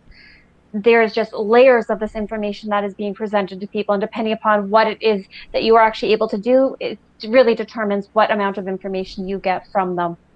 And I'm not trying to be rude about that. That is not my intention. I don't get that. Trust me, you're fine. It's midnight here. I'm a little sleepy, but you're fine. I'm not offended. Like, I appreciate you feeling like, you know, we're good. And you know, honestly, I'd like to hear more about that. The stuff you were just going into, of, you know, because I will say, I have heard some mentions of some underground bases by some NASA people, out in New Mexico and places like that. He didn't go into detail. Did I lose you? No. Oh, okay. I'm sorry. I saw your mouth move. I didn't hear words. Sorry. Anyway, I did hear about underground bases in New Mexico, so I would like to hear your experiences. They are all over North America. You are going to have a hard time finding a single province or even within a couple state radius where you do not have an underground base.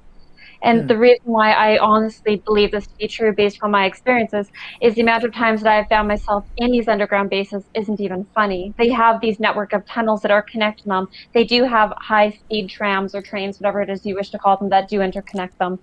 They do come at these also from very remote locations. You can't necessarily find them on Google Maps. I know people are like, well, how come I can't see it? Well, they're going to blur those over so you can't see those locations. But I know that, Dave, there is one between you and I, because there's one south of me. And I know when I went up to the Yukon that there's one there. There's one at the north end of Vancouver Island. I end up stumbling across an area that sent me and a friend of mine into a PTSD almost attack, because he's another MyLab, and we end up driving to this area that was in a super remote location of Vancouver Island, and we both freaked out. Well, I'm like, I have been here with training scenarios. How the hell can I have been here before if I don't know how I've ever been here? And it's very common, unfortunately. And so what's the point? Why do all that? Because they're abducting contactees, and they have been since at least the 60s, because they want to find out why the ETs are abducting us. And what they're wanting to know is, what technology are you being shown? What are the ETs telling you? Who's hybridizing you? So for people like myself who are going through the hybridization program, for those of you who don't know, people that have extraterrestrial multidimensional DNA that are also making hybrids, or children that are part human, part ET, both to be born on this planet as well as to grow up on craft. They want to know who I'm being bred with. They want to know which humans I recognize that I'm also being bred with. They want to know what the Pleiadians have taught me on craft as far as school on craft is concerned, recognizing energy, multidimensional, the ability to see auras, how to read into people's past, present, futures, things like that. They're very interested in the psychic aspect of it. They also want to understand how to fly the different forms of ET craft that many of the ETs are using, because they will show their experiencers. The people that they are abducting, the extraterrestrials, they're abducting their family members incarnated into human bodies. The government is aware of this. They can find out who's emitting these different energetic signatures, because every time you have an ET craft come down to pick up someone from going from a different dimension, suddenly popping over your house, there's a huge energetic shift in signature that's now being picked up by satellites. And once that person comes back, once that craft has come back and again drop that person off, they take that person, they abduct them, they find out what the hell happened, and then they memory wipe them. Is a very common thing to have happen. And I know that sounds so conspiratorial and so outlandish, that's hard for people to understand, but for those people that go through it, it gives you the most intense PTSD and frustration, because they're not always nice to you. They will rape you, they will beat you, they will threaten your children to get this information from you. And they start abducting you. They don't care if your child is 2 years old. They did not care when I was in elementary school. Can They I ask a abducted me question? young. Of Do you mind course. if who's they? They're called Government- black ops. The government people, not these beings. It is government, yes. Okay, Black okay. budget military is what is abducting people after extraterrestrials and multidimensionals come in to interact with these people. And for a lot of us, when they start realizing that, hey, it's in the bloodline, we're seeing the mother is having contact, the father's had contact, oh, look, they joined the military, great. We're going to abduct their kids and see what kind of ETs they're having contact with as well. And that is where the breaking of the mind starts coming in reference to things like MK Ultra, as Dave talked about earlier as well. It is very common for people that are in these bloodline families to be abducted, not only by extraterrestrials and multidimensionals, but also by the governments. As soon as they find out you or your bloodline are abductees, your kids are going to be abducted. That is just how this works. They want to know, and they don't care who they hurt if it means getting their information. Sorry for That's being why I so don't have passionate. kids. It's all right. Well, I figured that one out after I had kids. So. Yeah, that's why I'm scared. I don't want to pass down my BS to them. You know, I really believe that I would do that. But what if your child, their little soul decides that they like you, they love your energy, they know bloody well that you're going to be in my lab and have all these other things happen, but they still want to incarnate to you and are willing to go through those experiences, as is the case for my next two children. Well, I never thought of it in a positive way, so I don't know. I thought it'd be bad for me to do that. I like kids. I like to have one probably, but I just haven't done it for so long just because I didn't want to pass down, like how can I protect my child is the way I look at it if I can't even protect myself, I would be devastated if I found out my kid was getting abducted and it was my fault. I don't think I could deal with that. But my kids do get abducted. Like, they will get up to sleepwalk, and I have found them walking. My son tries to walk through walls all the time when he's in this catatonic asleep state. I'm like, get in bed. No abduction for you right now. It doesn't matter if we're in a tent, a trailer, a house, a hotel. It doesn't matter. If they're going to abduct you, they will abduct you one way or another. There's nothing you could do to stop it. Samantha, I'm going to get you to hold on right there. Samantha Mowat, John Carty, Ryan Bledsoe. ET Experiencers Talk June 25th. Looks like we're off the charts with this one, and it sounds absolutely great. Spaced Out Radio continues right after this.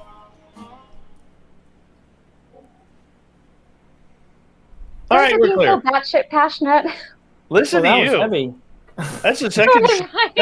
That's the second shit you've said tonight. You are on a roll. I'm sorry. Yeah. I don't mean to be so like. I'm not. I hope I'm not attacking you. I'm really trying not to have it come. No, not at all. It's a lot to process. This is one thing that fascinates me is that everyone has different opinions. Like the evidence just doesn't lead to like one place, like everyone has their own opinions and beliefs, and we're like kind of scattered, but figuring out the same thing. So I love conversations like this. I love that I think it's great and tense. Me too. I know, right? You saw Can't it? improve- I'm so Can't sorry. improve on perfection. You cannot improve on perfection. And they throw up one of the little arm things. That's great. I love this banner. I'm just loving these comments. Too. Yeah. They're funny. Yeah. There's some good ones. There's some good ones. Yeah. Well, Yeah. that's some heavy stuff. You know, if what you're saying is true, and I'm just, you know, It's okay to speculate. You It's get not it. You get it. Okay. Yeah. You know what I see happening here, from an outsider's perspective. I see two people and two families going about this at the same pace, but on two different parallels that still just haven't crossed yet. Because I know, Ryan, knowing your family, I think you guys are very genuine and honest. And then Samantha, knowing you personally and having experiences with you and knowing the type of person you are, I see you being very genuine and honest. But you're both experiencing totally different things, and I would love to see that path Very intersect, because I could just imagine the information that could come out once those paths actually do intersect. That would be powerful. I agree. And if I'm ever in South Carolina, if I'm not mistaken, North Carolina. North Carolina. Oh, Yeah. so close. One state up. Awesome. In which case, I Very will close. totally look you up. Okay. But Yeah. I actually think it's interesting because when you're talking about your family's dynamic with this contact experience, it's nice seeing how other families that are contacted go through this, because I get that everyone's so different with it. It's kind of refreshing to see a different perspective, more, in one sense, kind of normalized perspective. I'm sorry. I'm just laughing at the other comment. But They're not abductable enough. Jennifer, I'm gonna stop looking. It's cracking me up. I like it. I'll take it. It's nice to have like that mood lightened. We'll take it. So, we're still on the YouTube thing, right? Yes. Okay, cool. So, John, what do you think, man? I feel like we've been talking over you. No, everything's been going smooth, you know. What I think about the whole thing in general. Yeah, just anything. What's going on, in here? What are you feeling? What are you thinking? I really don't know, man. I'm just kind of along for the ride. I don't think in too depth about stuff, you know. For me, this every day it's just going. Yeah. It's so fast. I don't have time to really actually sit and actually think about it. It's kind of a everyday thing. So I was moving so fast. I don't even know how to explain it. I'm just this is all kind of new for me. Yeah, I feel that. Basically, you repressed this experience that happened to you in the 90s? Yeah, and then it just exploded last year. And you just opened it up and it's all just yeah. I'm getting a crash course right now and everything, I've been my apartment, I get orbs every morning. Yeah. I record every day, and I record shadow people running around, and Wow. got pictures of scoop marks all over me. I have scars on my body. I'm just going through the whole thing right now. Remote viewing happened once. I've been having visions, hearing voices. It's just a roller coaster. Yeah, you're psychically expanding, which is amazing. Yeah, it hit me hard one day. I felt like my top of my head was on fire. Smoke was just billowing out, and I had the vibrations and the goosebumps, and I couldn't walk straight, and I kept seeing eyes everywhere. It hit me hard. I called a friend. I was nervous because it didn't go away for 2 days. But after that, I had a remote viewing, and then I started having visions and stuff like that, and waking up with marks on me, and it's been moving quick. I'm headed somewhere for something. That's for sure. Sounds like a session with Pascal. That's just crazy.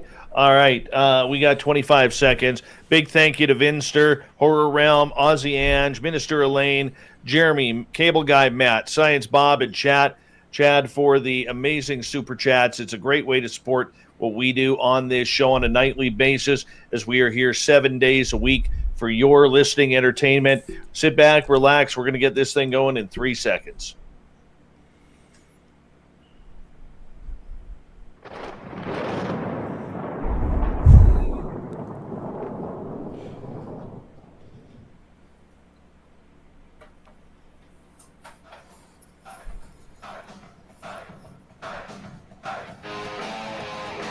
We passed the halfway point of Spaced Out Radio tonight. Welcome to the show. My name is Dave Scott. Really appreciate you earning your listening ears. Want to remind you that if you've missed portions of this show or others, check out our free archives by going to youtube.com/Spaced Out Radio. Do me the favor, hit that subscribe button. Our website is spacedoutradio.com, where we have a plethora of features for you, including rocking out to Bumblefoot, reading up on Captain Shirk's SOR Newswire. Follow us on Twitter at Spaced Out Radio and on Instagram at Spaced Out Radio Show. We continue on with our Experiencers panel tonight, looking towards what we are going to see June 25th and beyond when it comes to what the Pentagon will release in the UFO files. Will they give us anything? Will there be any juice for us to drink from the UFO tap? Somehow, I don't think so. The panel is a little iffy, but one thing we do know, don't expect aliens to be on the menu from the Pentagon. Samantha Mowat, Ryan Bledsoe, John Carty, welcome back to the show. Thank you. Thanks. Now, right before the break, we were talking about, different experiences. People are, and John, you brought it up perfectly, how everybody has a real emotional investment in what's going on with them, but it seems like everybody is getting just a piece, just a little snippet, and that's the path they need to follow. So, John, your story is different from Samantha's, who's different from Ryan's, and it moves on and on from there. The way I look at it, getting back to June 25th, what we are going to see coming up here is the fact that this isn't even on the table for people just tuning in. It's not on the table. It's not expected to be discussed. Yet there are millions of people across this planet who continually, sometimes daily, have these incredible experiences. And for you, John, as you kind of move forward with this, and your experiences seem to be really popping up over the last year, do you feel that your experiences are important enough for people to know about, to let that mainstream public who doesn't understand what is going on understand that this is a reality in your life? I believe so, and I would like that to happen. But I think it's difficult. I think, people, I say majority of people believe in extraterrestrial life and UFOs, but I don't know how willing they want to go past that. They might believe that there's UFOs flying around, but it might be too far-fetched for them to believe people are being taken. I don't think people have really gone that far with it yet. It's the way I look at it. I think we're ignored for the most part as well. I think the people I've met have, in this circle I have the best evidence I've ever seen about abduction I've ever seen in the mainstream, and will probably never see the light of day, which I think is a shame. I think we're ignored, and to me, I think we're the center of the whole story. Like the abductees, that's what everything's about. That's why the UFOs are here. That's why the beings are here, because of the people they're taking. To me, we're the center of the story, but we're always left out. Mm-hmm. Samantha, you want to respond? No, I just fully agree with them. I agree that they're not focusing on the contactees. But Dave, if people were to start focusing on the contactees at this point, whether it's looking at John's experiences or my experiences or Ryan's experiences, could most people handle realizing how out of control and non-protected in one sense they are, with these beings able to, on a multidimensional and physical, this universal ability to come in and to abduct anyone at any given time? For most people, that could create a sense of anarchy and chaos, unfortunately. Well, let's go down that road, Samantha and John and Ryan. Okay, how do you think the public would react to the fact that aliens are potentially here? Sam, why don't you continue? Well, I think if you were to say to your average person, let's say in Canada or in America, and say, hey, look, there's ETs. They've been here for thousands of years, and they've been abducting your population. Most people think, oh, God, I'm going to be abducted tonight. They're saying this could happen, therefore it's going to happen to me. Not look at the fact that most people are not necessarily what these ETs are wanting to abduct. Think of it this way. A lot of the times they're abducting people because they have soul contracts with them. These people have either previous incarnations on other planets or that they have some form of affiliation with these beings. it would unfortunately create a sense of stress and anxiety for most people, which is what a lot of the extraterrestrials and multidimensionals are trying to avoid. They don't want to have humanity go into fear and crisis, move us out of that vibration. And that is why they, the extraterrestrials and multidimensionals, are not showing up in the sky in massive numbers, showing up over our cities saying, we're here. Because they're trying to do a soft disclosure, very similar to how our government is, but they're doing it from the inside out. Meaning they have star seeds, people whose souls are extraterrestrial and multidimensional origin, incarnating down here, being abducted, making a soft disclosure happen. Ryan, what's your opinion? How would people react if they knew that there was an extraterrestrial presence on this planet? It depends how they're told to react. You know, like if they're told that it's all scary and it's a threat, they're going to be in terror. If they are told that there is something there and there's reports of it, you know, hurting some people, healing some people, let them decide. Ultimately, I think people need to be allowed to gauge for themselves how they want to react and not be told how to react. You know, but when people learn the truth that there is life out there, there's going to be some serious existential dread. There's going to be this idea, oh man, my religion was wrong. Well, my religion was right. There's going to be some shock in the collective consciousness, and it's going to take some time to pick up the pieces. And that's why, you know, there's people like us who, I've been seeing the phenomenon in my normal life for 14 years, and I'm going to tell you, it never hurt me, and it healed anybody that came around. So for me, I worry about the public, and I've talked to Lou Elizondo about this, Sean Cahill, a number of people who have been researching this a hell of a lot longer than I have. And one of the things that I always bring up is I worry for the population. I worry what it's going to do when this reality or this new paradigm sinks in. I worry about the economy. I worry about the person who already feels hopeless and helpless. What are they going to do? I worry that there's going to be, I mean, look at the way we've treated people through COVID. I look at the way people are going to treat each other through this, because this is going to affect every single person on this planet. Mm-hmm. And I worry about that. Maybe I shouldn't. I don't want to make it sound like it's fear-mongering, because it's not. It's empathy. It's empathy, and I do have concern that the public is not potentially ready, which is why I understand why ETs would not be on any documents coming June 25th. We don't want to deal with this yet. I think it's going to affect religions. It's going to affect the stock markets.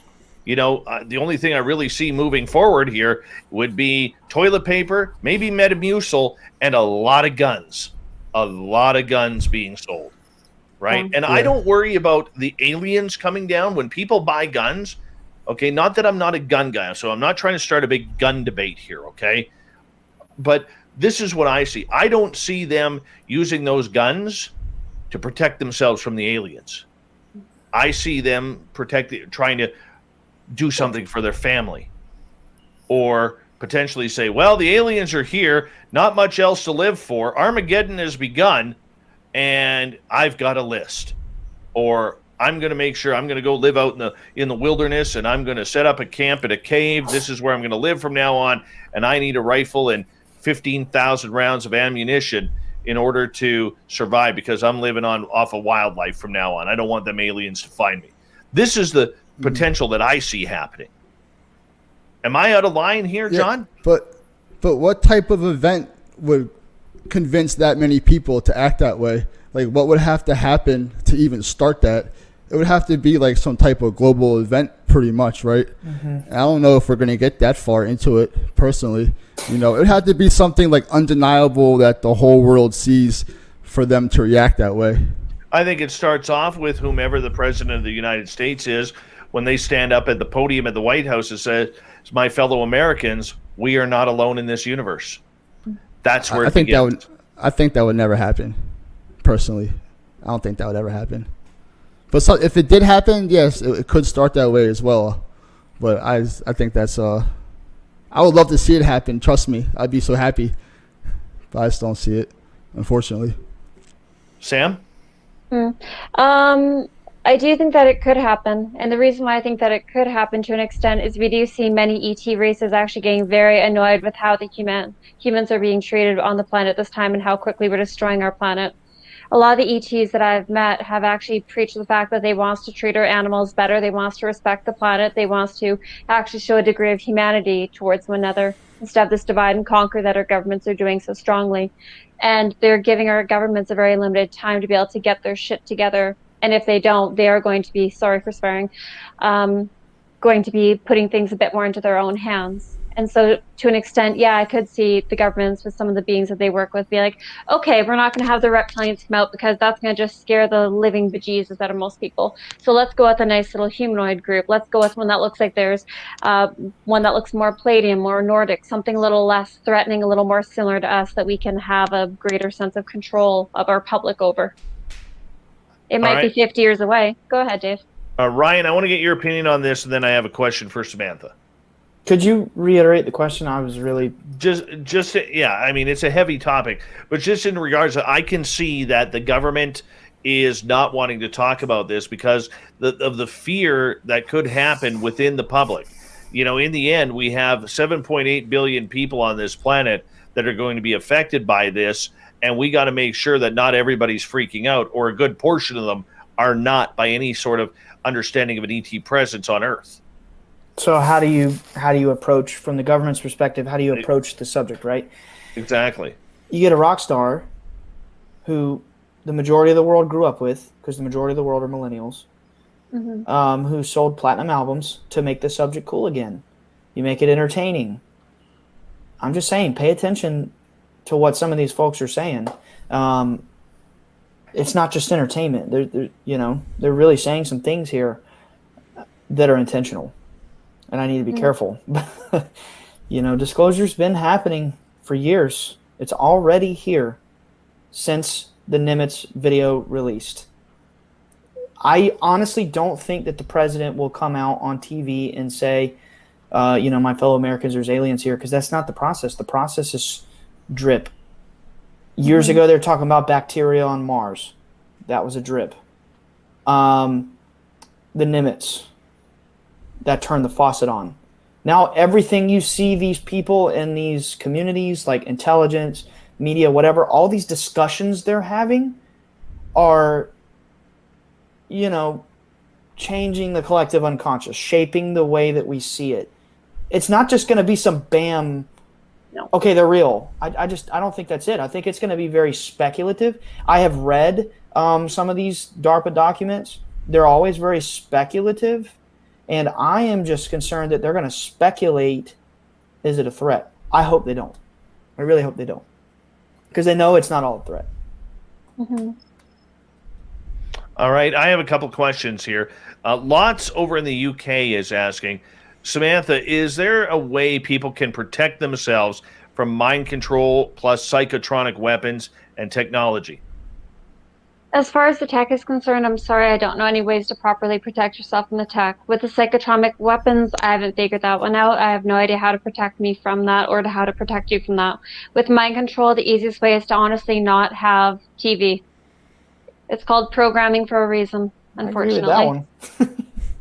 The other way that you can better get yourself out of the mind control aspect is to do a ton of meditating and to really work on your psychic abilities, to decalcify your pineal gland and to switch over to a raw vegan diet, because you'll no longer have the influence of other energetic influences, such as we receive from all of our processed food, which has no nutritional value and no energetic value, as well as all the animal products that we all are so terribly addicted to, all emit a vibration that lowers our energetic field. It actually makes it so we get sick by eating animal products. So that's the only way I could think of to actually protect yourself from mind control.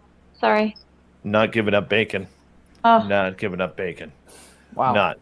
All right. Zach is asking the panel, your thoughts on alien implants. Do any of you have one? Yeah. I do have an implant. Where's yours? I have a dental implant. I do not have an alien implant. I'm about to say. I've heard of the implants in the teeth, though. I've heard of that. I do. No. I have a real. It's just a joke. It's probably. I know that. I've heard of people have actual alien implants recently, like up in their teeth. Like it's like a new thing supposedly. Yeah. So Wow. yeah. I have one in my nose that was put there by the Greys, and I have one on my thigh, and it's on, like, it's this weird little bump thing, and I've had them ultrasound it to check out if it was cancerous or a lump or anything. They're like, we don't know what it is, we don't know why it's raised like that. And it's not very big, like, it's smaller than a grain of rice. It's like a grain of quinoa that's under the skin. Sorry for the cat. But there's energetic implants and physical implants as well. Okay. So you have to look at the two dynamic. Most extraterrestrials and multidimensionals will use energetic implants. Those that have more technology that's more crystalline based or vibrationally based, things that are closer in technology to us, the tall whites, the Greys, the reptilians will use physical implants. I will say this. I don't know if this has ever been said. My dad, okay, this part's been said. When he was, I guess, 10, he was shot by a shotgun. Now, this was back in the 70s. You know, it was all lead pellets. They didn't have quite the technology they have now. So from 10 years old all the way until now, so many of the lead pellets are still in his body because, you know, the blast was so close to his heart, they couldn't remove all the pellets. What happens if there's a foreign anomaly in the body? It pushes to the surface, right? Like a splinter. So my dad, at this age, almost 60 years old, he can lift his shirt, and he has lead pellets on the skin of his stomach. Now, when his experience happened, people started saying, do you have implants? You need to take a magnet to your body into those pellets. And honestly, one of them, lead is not magnetic, but one of them is magnetic. So I don't know. That's a shocker to me. We never got it sliced out by a surgeon and tested to see if it was an implant. But my dad definitely has something magnetic in his stomach that if it was one of those lead pellets, it wouldn't respond to the magnet. So I don't know. Maybe he has an implant. Yeah, I know I'm myself. implanted. Are you? Oh yeah. Go ahead. You tell yours. I have no idea. There's nothing to tell. I have no clue. If I kind of assume I do, but I'm not sure. It's an assumption. I think you've got aliens. You've got aliens. Well, I'm sure. I know I do. But, you know, as far as the implant, I mean, I got plenty of holes and scars on me. There could be one somewhere in those areas, but I haven't, checked for sure. I'm a little nervous to do so. Mine is in the back of my head and it's funny because this actually ties to Samantha. This is the games the extraterrestrials or whomever plays. When Samantha and I came out of the forest that day on April 15th, 2014, after seeing the extraterrestrials, I clear as day remember stopping in the middle of a field and Samantha asked me point blank, Dave, have you ever been taken before? And I recall saying, no, I never have. And she says, okay, now that you've had this experience, there's a good chance that it's going to happen. The funny part about it is, for the longest time, Samantha never recalled or still does not recall having that conversation with me, which is funny because come September 30th of 2014, I woke up on the table to the feeling of little fingers running through my hair. Really? And then I felt the knife in the back of my head, and then the guy right beside my shoulder here pulling the skin over top of my scalp, and then I heard the drill. And then I heard Samantha's voice in my head saying, don't worry, Dave, it doesn't hurt. And the pain went away like that, and it started tickling. And then that's when I knew they were implanting my head. It wasn't me who said that. They stole my voice. Yes. I was not present. No, you were not there. You were not there. Mm-hmm. Let's be clear. You were not there. No. But your voice came prevalently to me. It was almost like you were sending me a telepathic message from while I was on the table. Wow. It was the weirdest thing. And that wouldn't surprise me because you're weird that way. Thanks.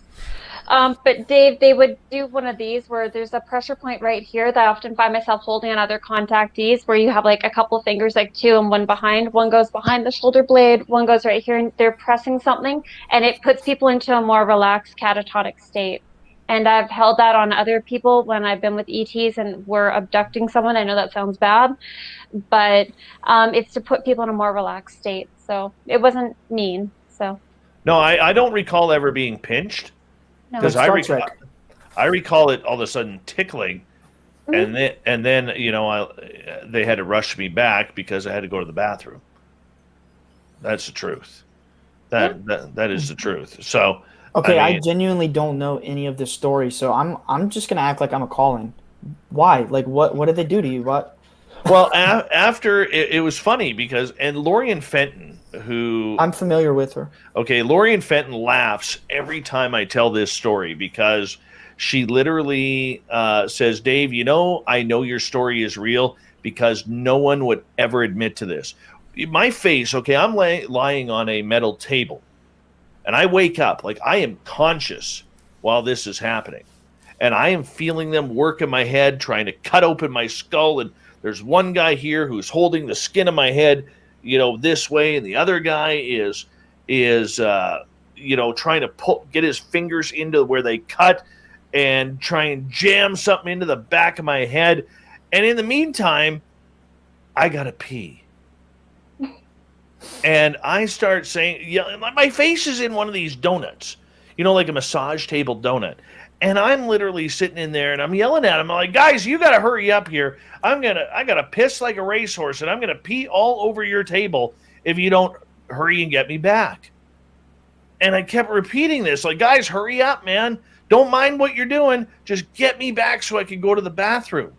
Right. And all of a sudden they start getting all jittery, like, holy cow, this guy knows what we're doing. And they start moving really fast. Next thing I know, I wake up on top of my covers. My head is buried in my pillow. I gasp a great big breath of air because I can't breathe. My face is in my pillow. I jump up. My head is killing me like I just drank about 10 tequilas in a row. Mm-hmm. And I run to the bathroom, and I had one of the greatest urinary experiences of my life. Stood there for about 4 or 5 minutes. Like Austin Powers? It was fantastic. That's what honestly. Like Austin Powers. Honestly, it was a fantastic pee. A great pee. Wow. And that part of the story makes Lorian Fenton laugh every time because that's just something you wouldn't make up. No. Right? So, I mean, that's what happened to me. And then my next experience being taken was a few months later where I just have a snippet where there was 5 of them standing around. They were all my height. What they look like? They were tall, thin grays. It was weird. They almost looked like the cartoon drawings of what you see on South Park, mm-hmm. The visitors. Mm-hmm. And I remember the one had a hold of my left hand, and I didn't realize how weak they were. And I remember them. What was weird about it was I heard English. I heard a voice say, "Oh, blank, he's awake, get him back, get him back, get him back." And on that third get him back, I was able to release my left hand, and there was one standing right in front of me, and I punched it as hard as I could, right in the chest. And he went flying back, and then I was out again. And I woke up in my bed. Wow. But probably the coolest one, though, was when I was in a dream state. We got about 10 seconds here. Long story short, they're going up. I said, guys, I told you I didn't want to go today. Told you I didn't want to go. And the next thing I know, I'm 3 feet above my bed, and I fall into my bed. That was a cool experience. Miss SOR felt my hand slap her on the back as I was falling into bed. Stay right there. 2 hours down. For another half an hour, we have Samantha Mowat, Ryan Bledsoe, John Carty. We're talking experiencers with extraterrestrials. Are you ready, if you're not an experiencer, for the knowledge? These comments are wild, Dave. No. Oh, yeah. Trying so hard not to read them. Oh, yeah, you got. Did you still have your shoes on? Yeah. Yeah. They're funny. Oh, yeah. I love the snark. Yeah, bring it on. You know what? I'm going to disappear. You guys can make fun of me as much as you want. I'll be back in a couple minutes. I'm going to run my dog. I'll be back in a second myself. Go for it. Wow. And that's entertaining. Hey. Oh, my come God. Here. What is it? Just all the comments. They're some of them are really funny. Right? Someone said something about me ratting myself out about abducting people and committing a crime. I'm like, crap, I didn't think about that. It is a crime. What, abducting people? Oh yeah, that's kidnapping. I know, but I mean on craft. Like, oh, you'd be That's surprised. Yeah. that's what's the word? Kidnapping. I can't remember. It's 2 a.m. here. Don't my say God, anything you- interesting. I gotta pee. We'll try our best not to. Oh my man. goodness. Oh, someone told me to let you know you're on air, but you know that. Oh, well, yeah, I'm not worried. I'm not either. I'm back. I heard a conversation. You're an accomplice. I wish I had known that, but if they abduct me first, I'm just doing what they say. Am I really in trouble? I think they have like a RICO law for that or something like that. No, I feel so Wow. guilty because I actually I was in an abduction with a really good friend of mine about 1.5 years ago, and I was literally holding him in that like position where you've got the 2 fingers on top and the one below while this being was trying to, I don't know what she was trying to do, but it was kind of entertaining just to keep him in a catatonic state, and he still gives me crap for that. Fun. That's funny. That's nice. You can laugh about it, like be lighthearted. If you don't, you're going to spend a lot of time crying, so pick your battle. And Yeah. when you're mentioning the PTSD, I have that pretty bad. It's Me too. how do I put it? It's crippling. I think it just cripples you sometimes. Where I just don't want to see nobody or do nothing, or I just want to shut down and recharge in a way. Like just Yeah. it's weird. It comes and goes. Like Yep. yeah, like personally, I haven't slept in my bedroom. I live by myself. I won't go in my bedroom. I don't sleep in there. I just do not want to be in there. I sleep on my couch. I Yeah. sleep with doors locked, windows locked, lights on, TV on. Sleep an hour at a time. I Usual. fully understand that one. I do, but the way I've come to realize it is it doesn't matter where you sleep. They can tell where you are in your home by your vibration, by your Oh. aura. So you I know could that be 100%. so you could Yeah. be in a place with like 30 people, and they'll be like, "Oh, that's John. Yep, let's just go get him." Knock everyone else I out. know that. I know that for a fact. I just can't do it. At least in the living room, somehow I can fall asleep because I think because the incident happened while I was in the bedroom, it kind of messed me up that bad where I don't even want to be in a bedroom by myself. So I know that sleep on a couch doesn't matter, but I can at least go to sleep. That's comforting. Yeah, it's kind of where I'm at. And I try to go in my bedroom. I might last a day, maybe 2, but then I'm right back on the couch again. I'm I sorry. I'm not laughing at you. I'm so yeah, I know. sorry. These comments are just wild. I spend most of my time in chat rooms as well, so I know it gets crazy in there. Sometimes it's completely off topic. It has nothing to do with this show. It's like its own little world. No, but I understand how you feel with like the not being able to sleep in your bedroom. I have a hard time sleeping if I'm home by myself. I can't do it. Like I won't be able to fall asleep. So Yeah, if I wake up and my TV shut off on its own, I like freak out and turn it back on again and then go back to sleep. But it's normal. Like it's not a big deal anymore. It sounds bad when I talk about it and think about it, but when I'm in the motions, it's nothing. It's just regular, everyday. I'm used to it. yeah, just do whatever's best for your own mental health. That's kind of the one thing I've found with contact is everything, like my feelings about how other people perceive me, I had to toss all that out the window and just focus on what's best for me. It's easier that way. Yeah. This is so I'll much. tell you what, man, it gets easier.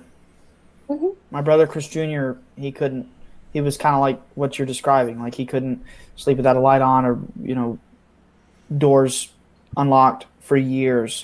It does get easier. A lot easier with time. It has been, but just the thought of seeing them eye to eye again, it's just I accept what's going on. I told them too. I was like, you can do whatever you want to me. I just don't want to see you. And that has been the case. And for some reason, I think they heard that because, like, Have you seen them since? Not in visions and remote viewing, but not like in person in real time. No, That's the one thing like I'm still kind of terrified about, but I accept it. But the fear, like I can't control it. I can't make it go away, even though I wanted to. I want to accept it. It just lingers, and it's pretty powerful. So that's just the one incident I'm trying to avoid. But I know I can't avoid it forever. It's gonna happen. That's like one thing I can say for sure. Like that's where I'm getting pushed towards. Like I'm getting a crash course and getting prepped. It's the way I, all my footage and everything I go through. That's what my conclusion. John, I'm going to cut you off right there because we have 20 seconds. I'll ask you, do you guys want to continue this through the last half hour, or do you guys want to call it the night? It's up to you guys. I'm good. Let's run with it. There's a lot of audience questions coming up here, so we're going to go in 5 seconds here. Awesome.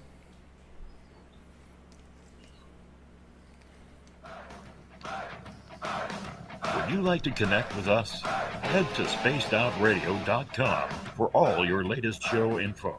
Now, back to Dave Scott and SOR. Third and final hour of Spaced Out Radio is underway tonight. My name is Dave Scott. Thank you so much for taking the time to join us.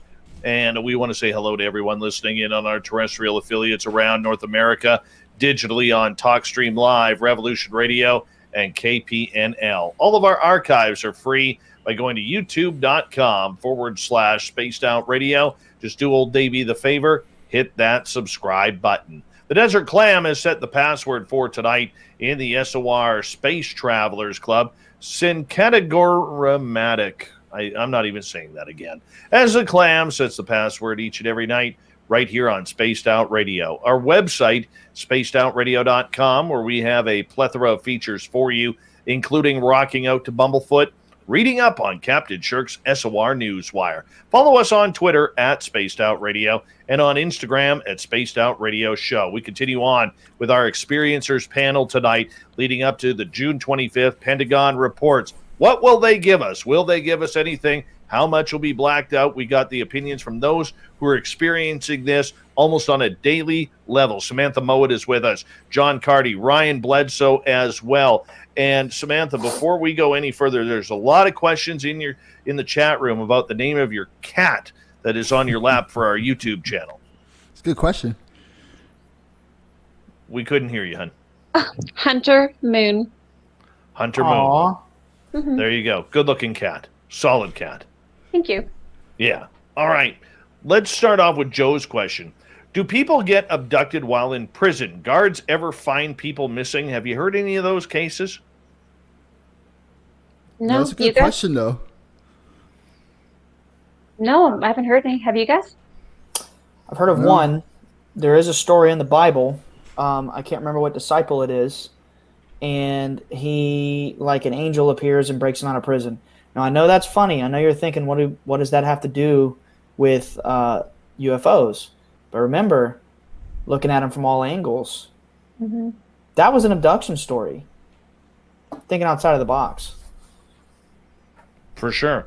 I think that's what the UFO phenomenon is. They were describing it back then. The angel, whatever. It's all the same thing. Yeah, I agree with that. Definitely. Wants to know. Samantha, can you tell us more about human harvesting? So human harvesting is the act of collecting humans physically for multiple uses. You have the use of sex, because humans are fun to have sex with. Sorry. You have the act of eating humans, because we are essentially cattle on this planet to many extraterrestrials and multidimensionals. That's why we see so many children going missing, as well as people that are hitchhikers and whatnot, crimes of opportunity go missing. And it is predominantly the reptilians, not all branches of reptilians. Some reptilians are quite lovely and love humans and don't want to hurt us, but it is two varieties that I know of with reptilians, in particular the ebony black reptilians that are wanting to harvest humans. So. Very cool. Very cool. I want to ask you guys, as we wait for more audience questions here, okay, what do you want the public to know about the experience? All right, we're going to hear a lot about the military experiences over the next while. We're talking years here. We're not going to hear for a while about these experiences that people are having. John, what do you want people to know about this phenomena? I think it's pretty simple. I just want them to know it's real. Pretty much. It's the most simple way I can put it, that it's real. It's really happening. People are really living this, you know. It happens through people's whole entire lives. It's not a joke. No, we're not crazy. It's not dreams. We're not making it up. That it's real. It's probably the realest thing in my life, to be honest with you. Everything else is just almost fake to me. Like, I feel like we have a glimpse of what life really is, unfortunately. I feel fortunate. I know more than a common person. I see things that most people don't see, you know. I think that's a positive. So, you know, just people understanding that it's real. It's not a joke, you know. A lot of people dismiss it and just say the person's crazy, which, you know, I think is ridiculous, but, you know, it's kind of is what it is. But yeah. How about for you, Ryan? What does the public really need to know about this subject? That it would be absurd to think that anything, how can I say it? You know, if we really were on this evolutionary journey of the soul, that these enlightened, you know, multidimensional beings wouldn't have evolved past evil. And I just really feel it's important for people to understand that if you're told that there's some threat that's coming here to like invade us, they're abusing you. That's what I think people need to know. Mm-hmm. And for you, Samantha? I would like to expand upon Ryan's, actually. When we look at these various beings that are coming here, we have to remember that everything from the Greys to the Mantis beings to the reptilians to the Pleiadians to light beings, crystal beings, everything has the capacity for good and evil, as is mentioned in books such as the Bible, as Ryan has touched upon several times tonight. We do recognize that there were even fallen angels, which are much higher vibrational beings than ourselves, highly psychic, highly capable beings to go between the dimensions that were capable of miraculous and beautiful things, yet they too were not completely untouched by evil. And my concern with the humanities aspect of looking at the extraterrestrials and multidimensionals is that they're going to paint the various beings with one brush or another. We'll have good or evil based upon our own manipulated perceptions. It could be manipulated through media, manipulated by government, or even manipulated by our own naivety. When we look at the beings such as the Greys, most people look at them with a place of fear, not realizing that some of the most lovely beings I've ever had the pleasure of encountering have been of the Grey variety. And so that's where my concern comes in with humanity, is if they can only know one thing, do not judge these beings any differently than you would judge humans. Judge them on the individual, not on their pure collective. Do you think, any one of you can jump in on this, do you think the public is ready for extraterrestrials? And knowing that this phenomena, what you are all going through, what others are going through, is real? I would say no. Why is that, John? Opposite. I just don't feel. I think it's possibly like an information overload. You know, they're just coming around believing in UFOs, in my opinion. You know, I think I have a hard time handling it. And it's happening to me. I know kind of what's going on, you know, and I have a hard time accepting it. The average person, I think it would be difficult for them. You know, that's just my opinion. I hope I'm wrong about that. I think we all deserve to know and should be able to accept it. That's what I hope would happen, but that's not how I see it happening. Ryan, how about you? I think people have a right to the truth. Sometimes truth hurts. I'm kind of right between the two of you. I do want the public to know, but I want it to be done, unfortunately, in increments. I think if you were to dump all of what the four of us know about ufology onto the standard person, I think most people have a mental breakdown. So perhaps going in a kindergarten through university level, bit by bit, year after year, is our best approach to this subject matter. Yeah. You know, and I would agree with that, you know, but I'll take it a step further. I think the public is so self-consumed with their own lives, their 2.1 children, their dog, their cat, their goldfish, their daytime job, their social media accounts, the taking photos of dinners, and the latest bottle of wine that they're trying. I think that they are too self-absorbed and self-consumed to even understand the magnitude of how this will affect them. Now, earlier on, we said, that this has the implications of being something that really negatively affects what is going on this planet. But on the reality side, I don't know if there's enough people who are woke enough, if we could use that horrid term, to understand the magnitude of what's standing right in front of them and what is the possibilities. Let's go to another question here from Australia. Ozzy is asking, panel, have groups of people ever been abducted, or is it mainly an individual experience? Samantha, let's start with you. Groups of people have been abducted. That has happened multiple times. When you go into any hybridization experience, you'll encounter a lot of people that were abducted individually that are brought together as a group, and there have been people that have been abducted as large groups. I do believe that's part of what we see happening in things like the Bermuda Triangle, as well as the triangle up towards Alaska and the one around the Great Lakes as well. Ryan, have you heard of this? My dad and Chase Klotsky had missing time together. Tell us about that. Well, they were walking out towards where we live. Chase is a boots on the ground kind of person who likes to investigate the scene. Do you know Chase, Dave, or know of her? You know who I'm talking about? Yeah, Chase used to love me until I mentioned my unequivocal unsupportiveness of the To the Stars Academy. Oh, and then I got blocked from everything. Okay. I don't want you to think I do support them. No, I got called fake news by her. Really? Oh. Wow. Yes. Anyway, I live in my own little bubble. Like, I don't know any of this. Anyway, and I don't necessarily support To the Stars. I just know these people. I wanted to clarify that. Anyway, what was the question? Oh, the Chase thing. So Chase was on the scene investigating with Dad, and you'd have to ask my dad. You'd have to get him to tell it. I wasn't there, but basically they had about 15 minutes of missing time between Dad, Chase, and I think it was Chase's husband Pete was with them. And when they came to, they were a quarter mile to a half mile in a different location. Wow. Wow. Have you ever had that happen, Samantha? Being brought from one location to another, yes, multiple times. In particular, when I lived on a farm in Campbell River, Grant. Sorry, the cat keeps trying to play with the computer, so I'm trying to move computer away from cat. That's okay. But What's that like to all of a sudden show up in a different location? honestly, it can kind of scare the crap out of you, especially if you wake up. Okay, let me give you a lot more recent one.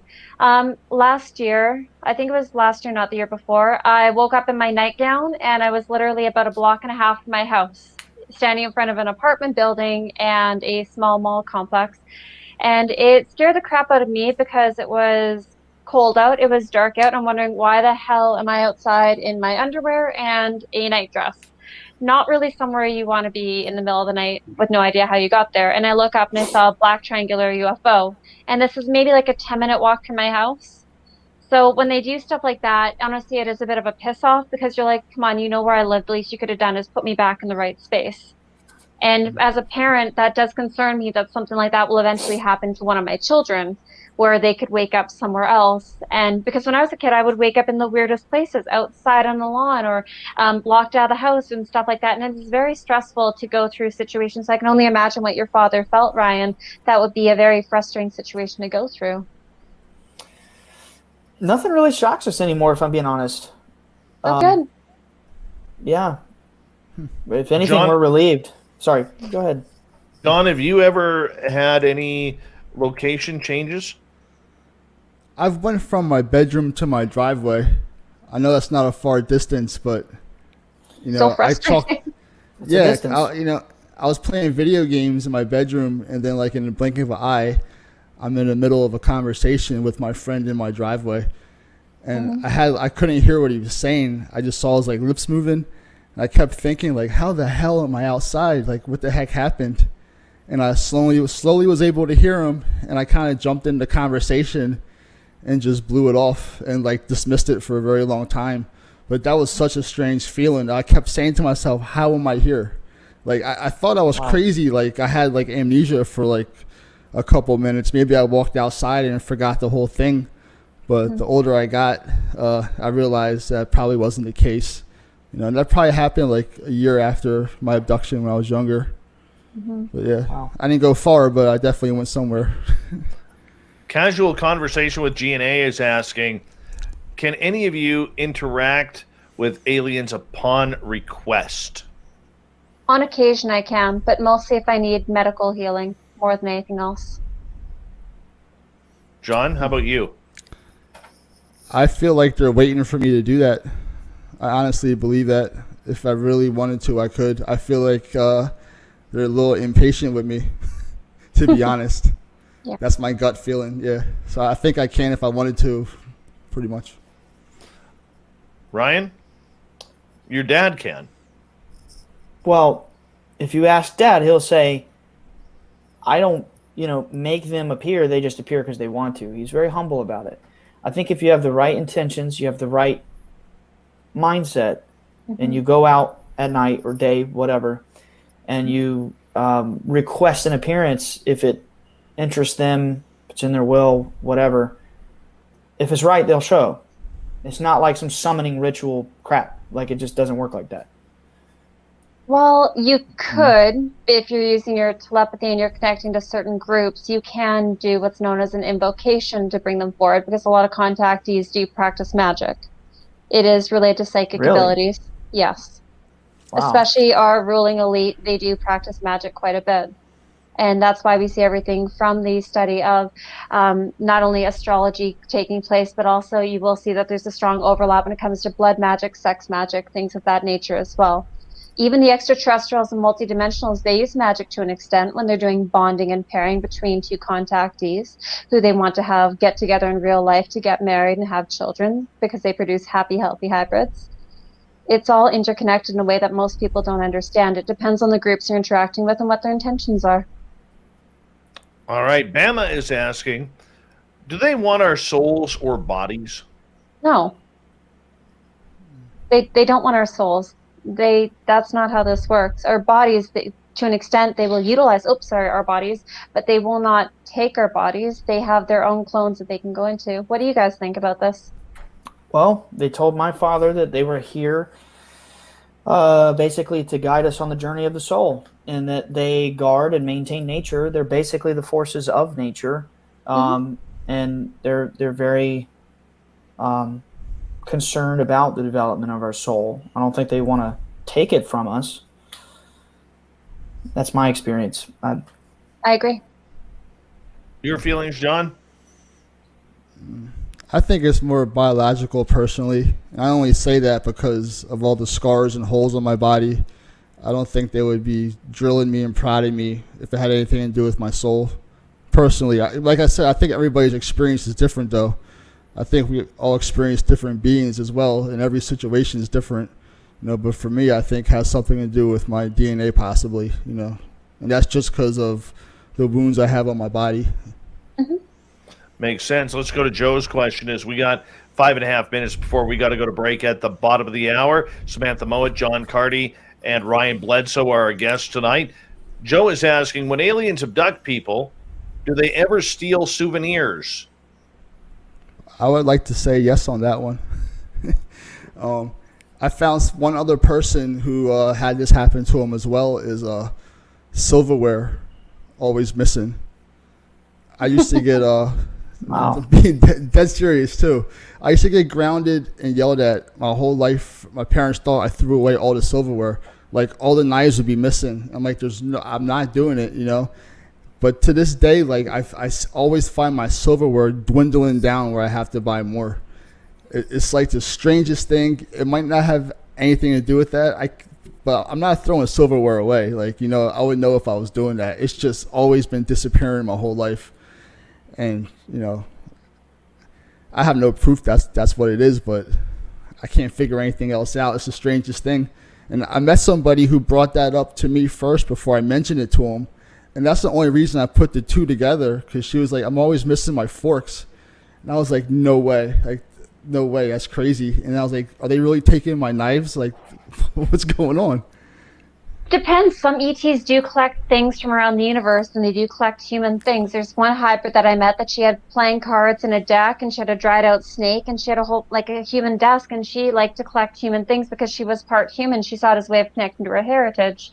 So I'd never thought of it as collecting souvenirs, but that might be on par with what this person is asking. Yeah, it's just strange.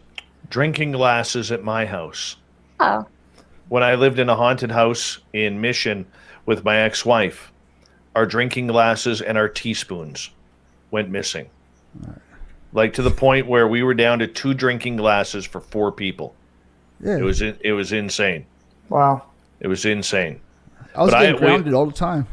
But at that point I hadn't had that I know of any ET contact. We thought it was the spirits in the house because we had like 5 of them in there that were acting up. But is what it is. Let's go to the next question. B. Hoff is asking, how can one initiate an abduction if they haven't before? Sam, I'll let you take this one. Sure. Raise your vibrations. Start becoming more psychic. Start doing meditation. Easiest way to start actually allowing yourself to be able to have contact is learning how to astral project and remote view. 2 of the easiest ways to see these beings and interact with them. You can learn how to do it. You don't have to go to some fancy training institute. Go onto YouTube. You can learn remote viewing techniques there. Same with astral projection techniques. Most of these beings are just operating outside of visible light, and it is very easy to do. All right. John, you want to step in on that one? I have no idea.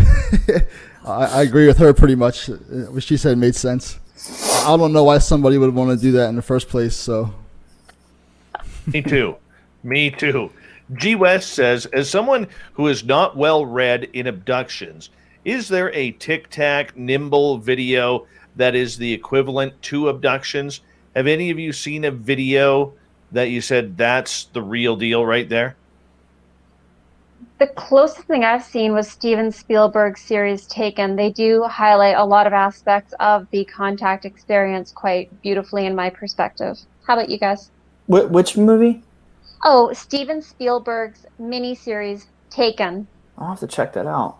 Heck, you can download it off the Pirate Bay. Not that I endorse that or recommend doing things of that nature. I'll have to check that out. I never heard of it. I haven't either. But none of you have ever seen a video of a person being abducted and you're like, that's how it's done. No. I've seen video of maybe activity, like maybe a door opening or something like that, but never the actual being.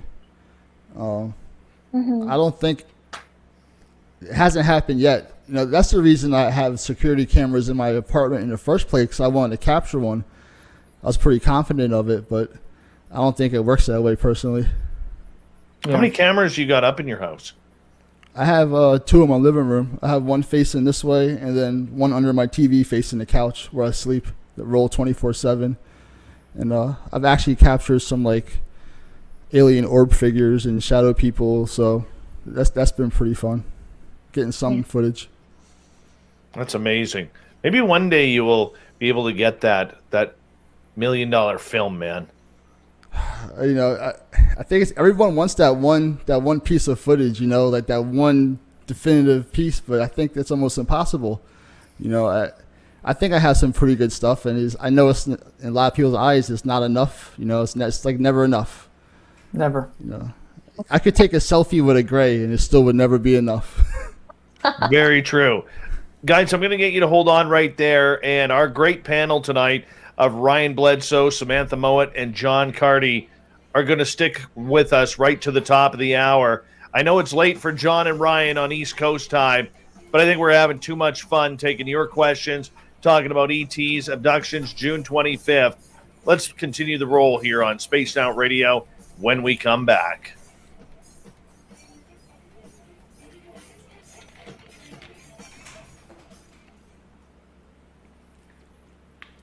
All right, we're clear. Cool. Good job.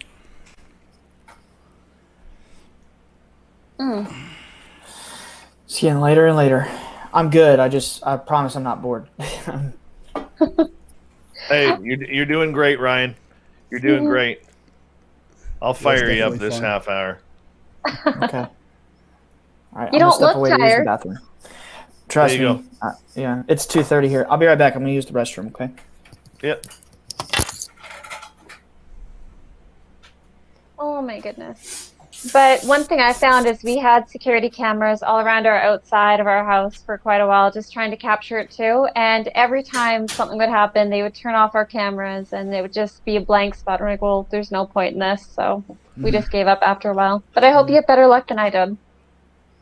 Yeah, well, lucky, like somehow I've been capturing like orbs, like a lot of them, every single morning, every morning at the same time. And some of these days, the orbs actually change into alien figures in different ones. And I even have orbs that changed into like a demon's face, like on video, and shadow people running around and lights appearing and shadow people running out of them. Like there's a lot of activity over here. It's been interesting. Glad you said that, because I was going to say, like, they travel in orbs quite often, especially blue orbs. If you ever get a chance to see them, the most common orbs I've seen coming in and out of my house are either red orbs, orange orbs, or blue orbs, although I have seen the occasional pinky one as well. But that's how a lot of them travel to their craft, is they use orbs. It's easier to use an orb to come down and get a body and a human, either physically or astrally, than it is for them to take an entire craft down, especially if you're in something like an apartment building. So it's really interesting. Wow. Yeah. And they stretch out like really long in the video, but just for one frame, they'll be standing behind my couch. Different types of beings all standing around my couch for one frame, like looking down where I sleep. It's pretty amazing, really. Of course. One thing that you'll find, like when you end up moving to your next locations after this, you'll find that they'll have different places where they prefer to abduct you in each home. One thing I found is the most common one for me is, depending upon the group, I often walk up my front door and we'll have an orb or a craft that'll come land on the street right in front of my house, or have an orb go down the grass between my trees. Mm-hmm. And it's kind of funky seeing how they can go from like the small little grapefruit to being like the size of a small vehicle and expand. It's interesting. What's weird with my situation is the orbs and the beings only appear after I wake up and go to work. Only for like that 2-hour window in the morning. They don't. Nothing happens at night. Nothing happens when I'm there. It's when I get up and walk out of the living room, like the activity just ramps up. It's pretty amazing. It's like clockwork. I know exactly when to record. It's pretty amazing. So I love that. You're gonna have to start sharing that stuff on YouTube. Oh, I do. You have to send me your channel then. That way I can find it. It's right there in his name, Wreakin' Havoc 215. I'll take a photo so I don't forget. That can be a goldfish. So perfect. Yay. I'll check you out. Thank you. Ryan, are those rhinoceroses on your shirt? That's a badass shirt, man. Thank you. Badass shirt. Old Navy. I love Old Navy. Me too. I was wondering with your shirt, because I was looking at that earlier when you were close to the camera. I'm like, what is that? And how can I look at this without seeming like a stalker? Oh, I can't even tell where you're looking. That's good. I wet my hair and it backfired on me. I can't get so curly. I wish I could get it like Dave. Just grow it. You gotta push through. You gotta push through. Will kill me. No, she won't. It's gotta be right, you know. Put on a nice beard on that pretty little face of yours. I can't grow one. I'll lend you some. I got like 5 beards in the studio here. I wish you could, man. I can't grow one. I'm almost 28. I can't grow a beard.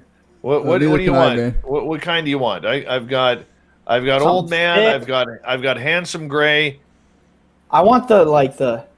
You know. Do you want a Bob McGuire beard? I could send you a Bob McGuire beard because he sent me one. No, I'm thinking more like Sifu, like Chinese Sifu, like Kung Fu Master. Got it. You know, like, I got it. Yeah.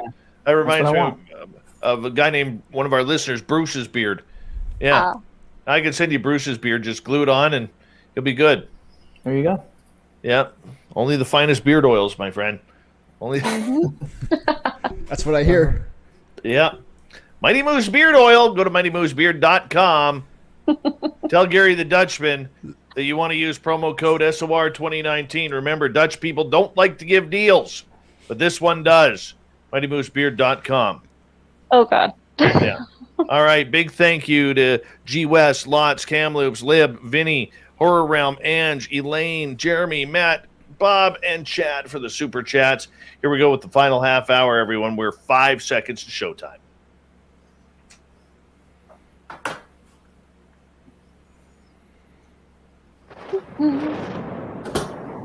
Oops.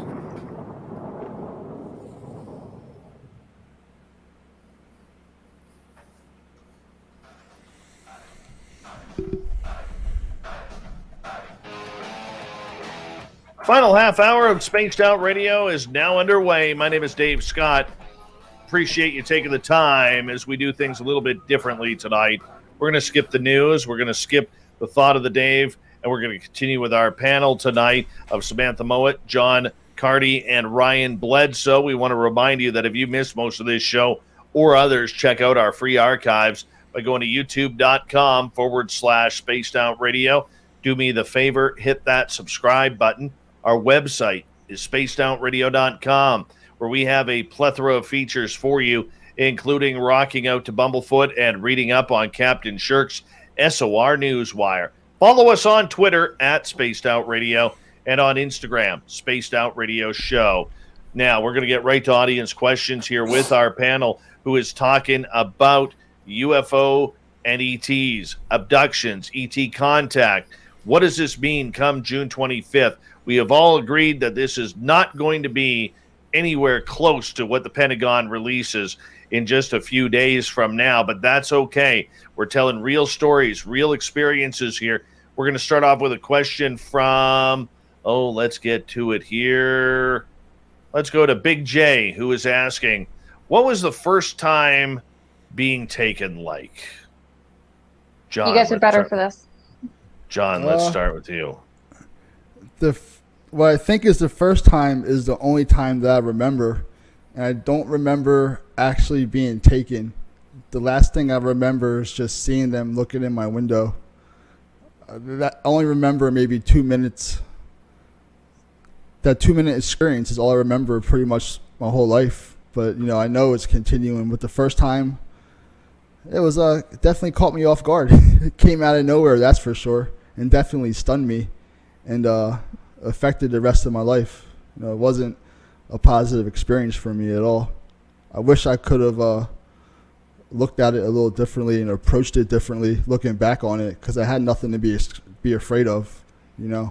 It's just, the randomness that it can happen at any given second, I think, is what scared me the most. So I have to say it was pretty scary.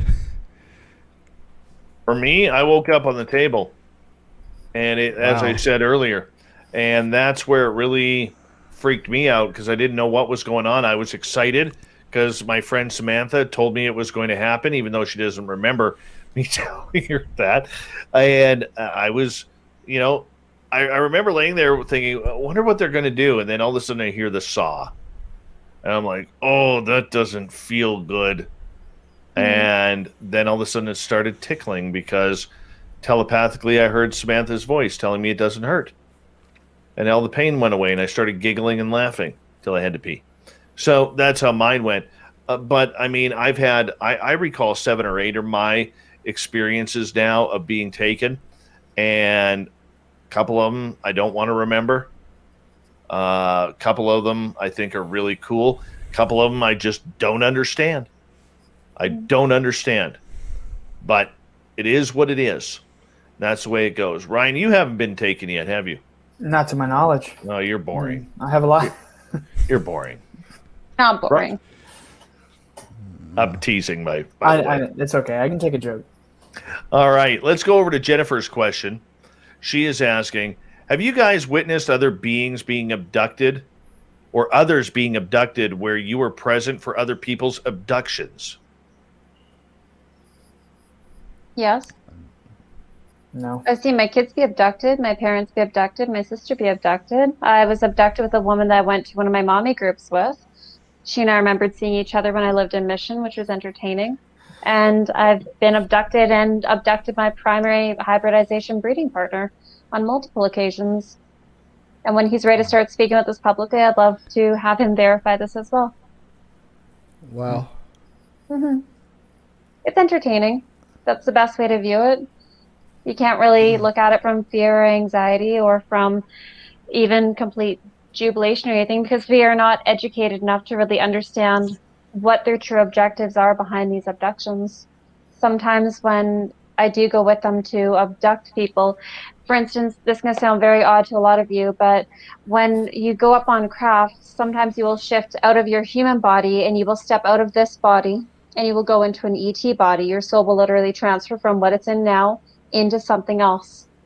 And sometimes you'll find yourself in the body of everything from a gray to a mantis, depending upon what needs to be done and what it is that you're able to handle.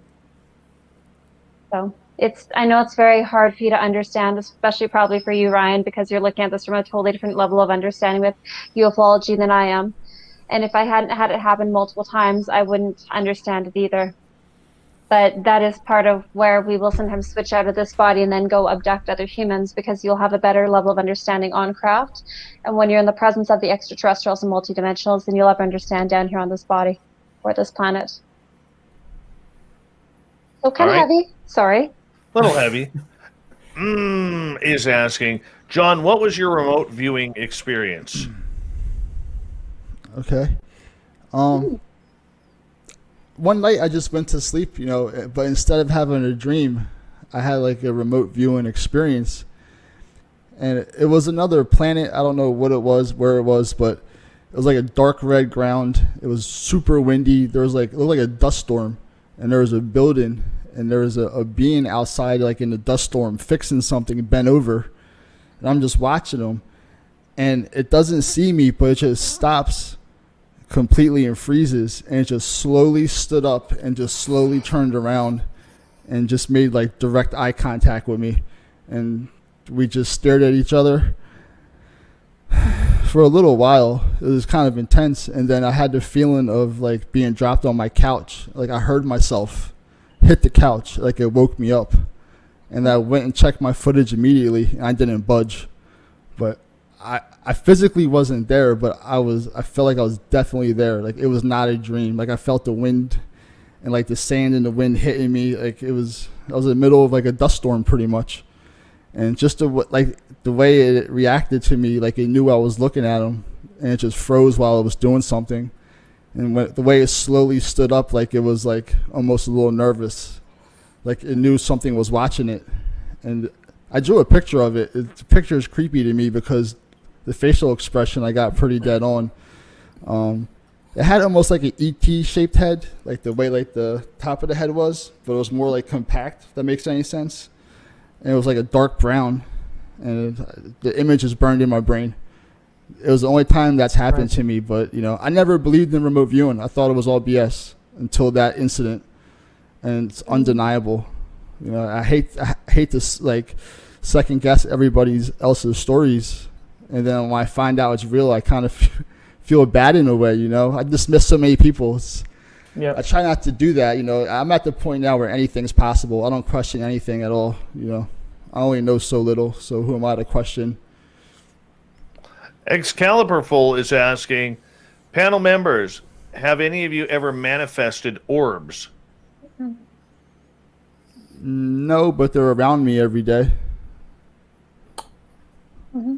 I mean, I wouldn't say I manifest orbs, but they appear in a very high frequency around, Me too. I think they kind of have their own free will like we do. And they're just a soul that, doesn't necessarily need a body like we do. And they can come and go as they please.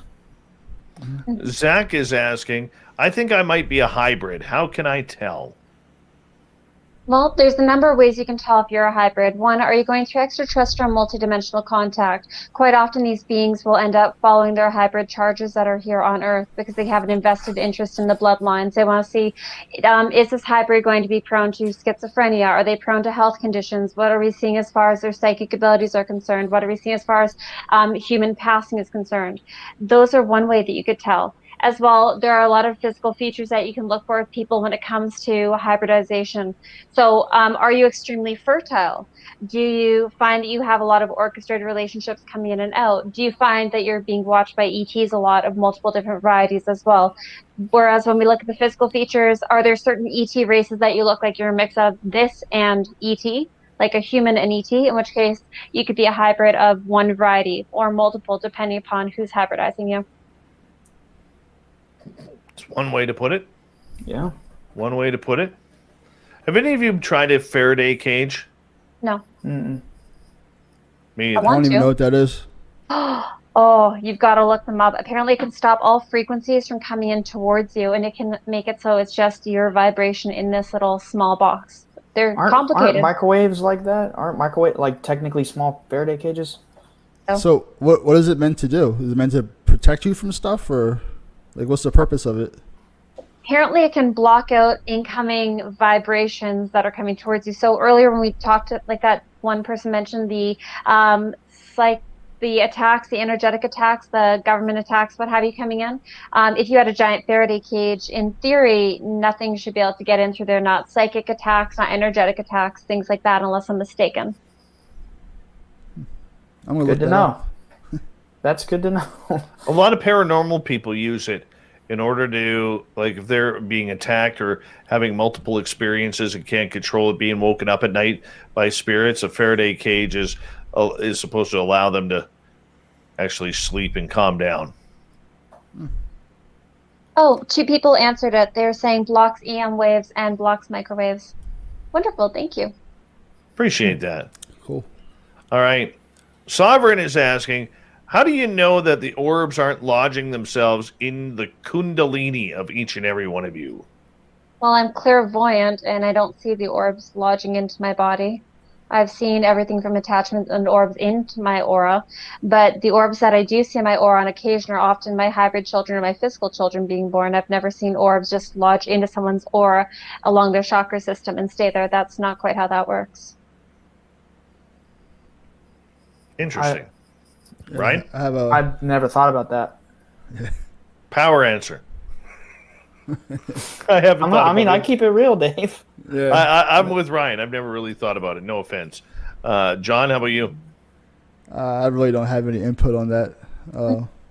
Yeah, sorry. That's a Samantha question. This is where her brilliance comes into play here. All right, let's get to another question here. Aren't orbs, this from Sovereign as well, aren't orbs also portals and ships?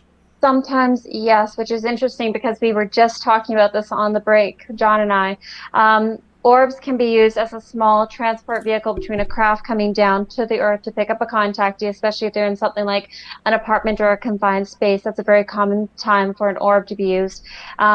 Portals, I'm not entirely sure when it comes to portals. A lot of the portals I've seen open up in my house have been opened up along a wall where it doesn't necessarily have an orb, but that's my experience. I'm not sure what you two have experienced.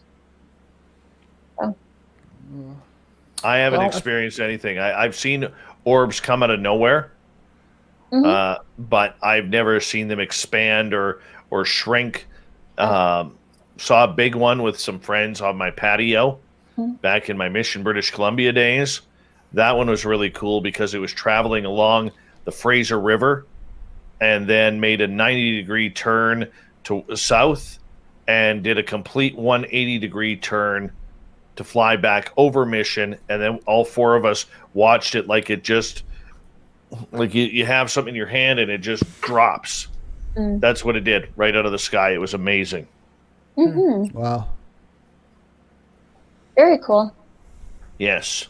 We think it went into a lake called Hayward Lake because there was a lot of strange stuff that happened in that area.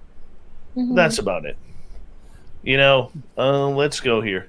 Vinny is asking, anyone had a Myla or Men in Black experience? Ryan, let's start with you on this one. You've had a lot of weird people show up in your yard. I think that speaks for itself, man. I mean, I very much have been vocal about the fact that people have come to my property, have flashed clearances, whatever. They've made some claims, and some have made comments like we'd be arrested if we said certain things or killed or what have you. Did they wear black suits and ties? No, that's Hollywood. You know, it's like kind of look here, and then it's really going on over here. Hollywood is programming. You can't think about it in a literal, you know. Go ahead. What do you think, though, and I apologize for cutting you off, It's okay. about Lou Elizondo saying that Men in Black don't exist? I think he's right. I think that there are a lot of like propaganda subjects that they push to make experiencers like us look pretty unhinged. And like I'm telling you, I never had a guy in a black suit show up on my property. They're usually in normal clothes, and they say, "Hey, we're from so and so." I'm not going to say names for my comfort. They're in the CIA. They send a civilian, plausible deniability. They harass you, give you threats, whatever. They're just not in black suits. That's Hollywood. They're not called the Men in Black. They're called something else, which I have not said. Mm-hmm. Samantha? I've only had one mile up experience where I've seen two people who are dressed similar to that, and they never spoke. They're there for like one moment, and they end up walking away. So, not really, no. John, any Men in Black experiences? No. Nope. Excalibur has a question for Ryan. Did your father ever see any UFOs when he was flying? No, he quit flying planes in 1994 when my grandfather passed away. Mm. So he hasn't flown a plane since the 90s. His initial encounter happened in 2007. Shar is asking, why do you think ETs are safe when they take an experiment without consent? Why? Depends on the ET group. Some of them do have consent. Quite often people make soul contracts with these beings prior to incarnating, and in which case you can be abducted from birth until death if you're born to certain bloodlines, and that is the agreement that you make when you're born into those bloodlines, especially if you go through hybridization. Other groups do not have consent. For instance, people who have just one abduction in a lifetime, who are just, in one sense, victims of opportunity, those beings would not necessarily always have consent to take the people that they have. And so I don't know why they're not being necessarily punished or, I guess, kept better in line. I don't know. What do you think, Ryan? In my experience, it's not like that at all. In my experience, you got to think, 2007, these shiny beings show up and they say, hey, we're basically the guardians of nature, and they're going to come out and lie about aliens. And maybe they made us think a certain way. I don't know. But in my experience, that doesn't even happen. And then the CIA came to my property since I was a teen and tried to convince us it does happen, if I'm being honest. So I don't know. It's a very hard question for me. I could see where that would be. John? Yeah, I'm not sure about this one. I kind of believe they do what they do because they feel like they have the right to do so. Maybe that's their position. That maybe that's how it's supposed to be. Maybe they're entitled. Who knows? But I think. Go ahead. Go ahead. I'm sorry. No, you're good. Okay, please finish. I'm finished. Good. I was just going to say, I think this ties into what we talked about earlier, about I was discussing the fact that there's a whole spectrum of good versus everything in between, all the way to evil within these multidimensional beings, races. How certain groups are more benevolent towards us, which is the case when it comes to your family, whereas some of the beings that I've met, some have been wonderful, some have been downright evil. And I think that's why it's really important for all of us to share our opinions, is we get a better understanding about the true diversity of this universe when we look at what all is out there and we take into account everything that's happened to everyone. So that's just my perspective, though. One final question is, we got about 2.5 minutes left. I'm going to give you all about 40 seconds to answer. This one comes from G West. How will Friday's report change the subject? John, let's start with you. That's a good question. How would it change the subject? I'm not really sure. I don't think it's really going to change anything as far as I'm concerned, unless they release something that I find interesting. I think so far what's been released is not really a big deal, to be honest with you. I've seen aliens. What UFOs are is not really a topic on my brain. I already know kind of what they are, and I know what's inside of them, I guess I would say. So I don't know. I don't think much is going to change. Like every other time disclosure pops up. Like I said, I wish I was wrong, but I have a hard time trusting the government Right. with this one. I just can't get over that fact. You know, I can't get Right. over it. I don't know. So I'm just trying to keep myself guarded, and you know, so I don't think much is going to change. Ryan, 30 seconds.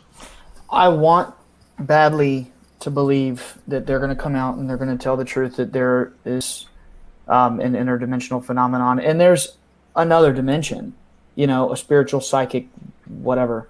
And I am holding my breath that they'll do the right thing, and we'll see.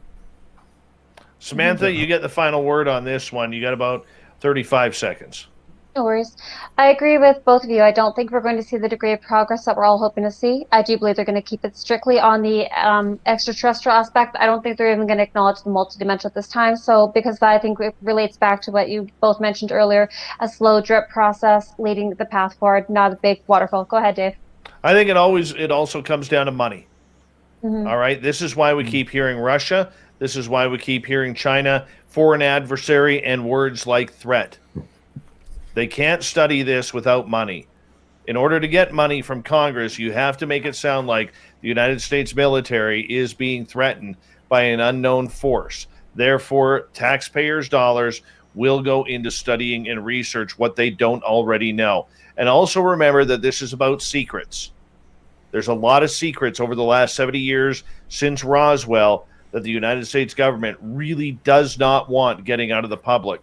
And they have to make sure that those secrets stay in touch with absolutely everything that moves forward in this subject. John Carty, Samantha Mowat, Ryan Bledsoe, thank you for going the distance on Spaced Out Radio tonight, bringing an experiencer's point of view to this highly contested topic. And let's hope that one day we all get our aliens on par and on topic. I'll get you guys to hold on right there because we got Mr. Ron Bumblefoot Thal rocking in the background with Little Brother is Watching. Bumblefoot is the official music of Spaced Out Radio, rocking us in and out of every single show. Get your horns up for the guitar god himself. Special thanks to everybody listening in at home, at work, in your cars, wherever you may be. Thank you to everyone in our chat rooms tonight. YouTube, LGAB, Twitch, Revolution Radio, Spreaker, Facebook, the Space Travelers Club, and all the snarkers and snarkettes hanging out on Twitter at Spaced Out Radio. Throw a hashtag in front of that.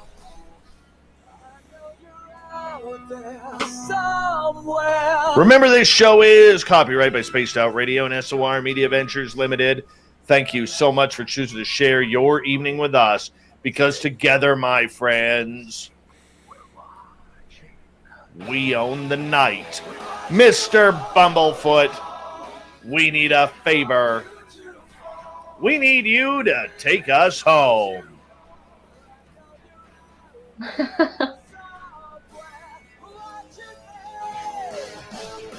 Yes, the Woo Train has docked for the night, but soon, my friends, we shall ride again.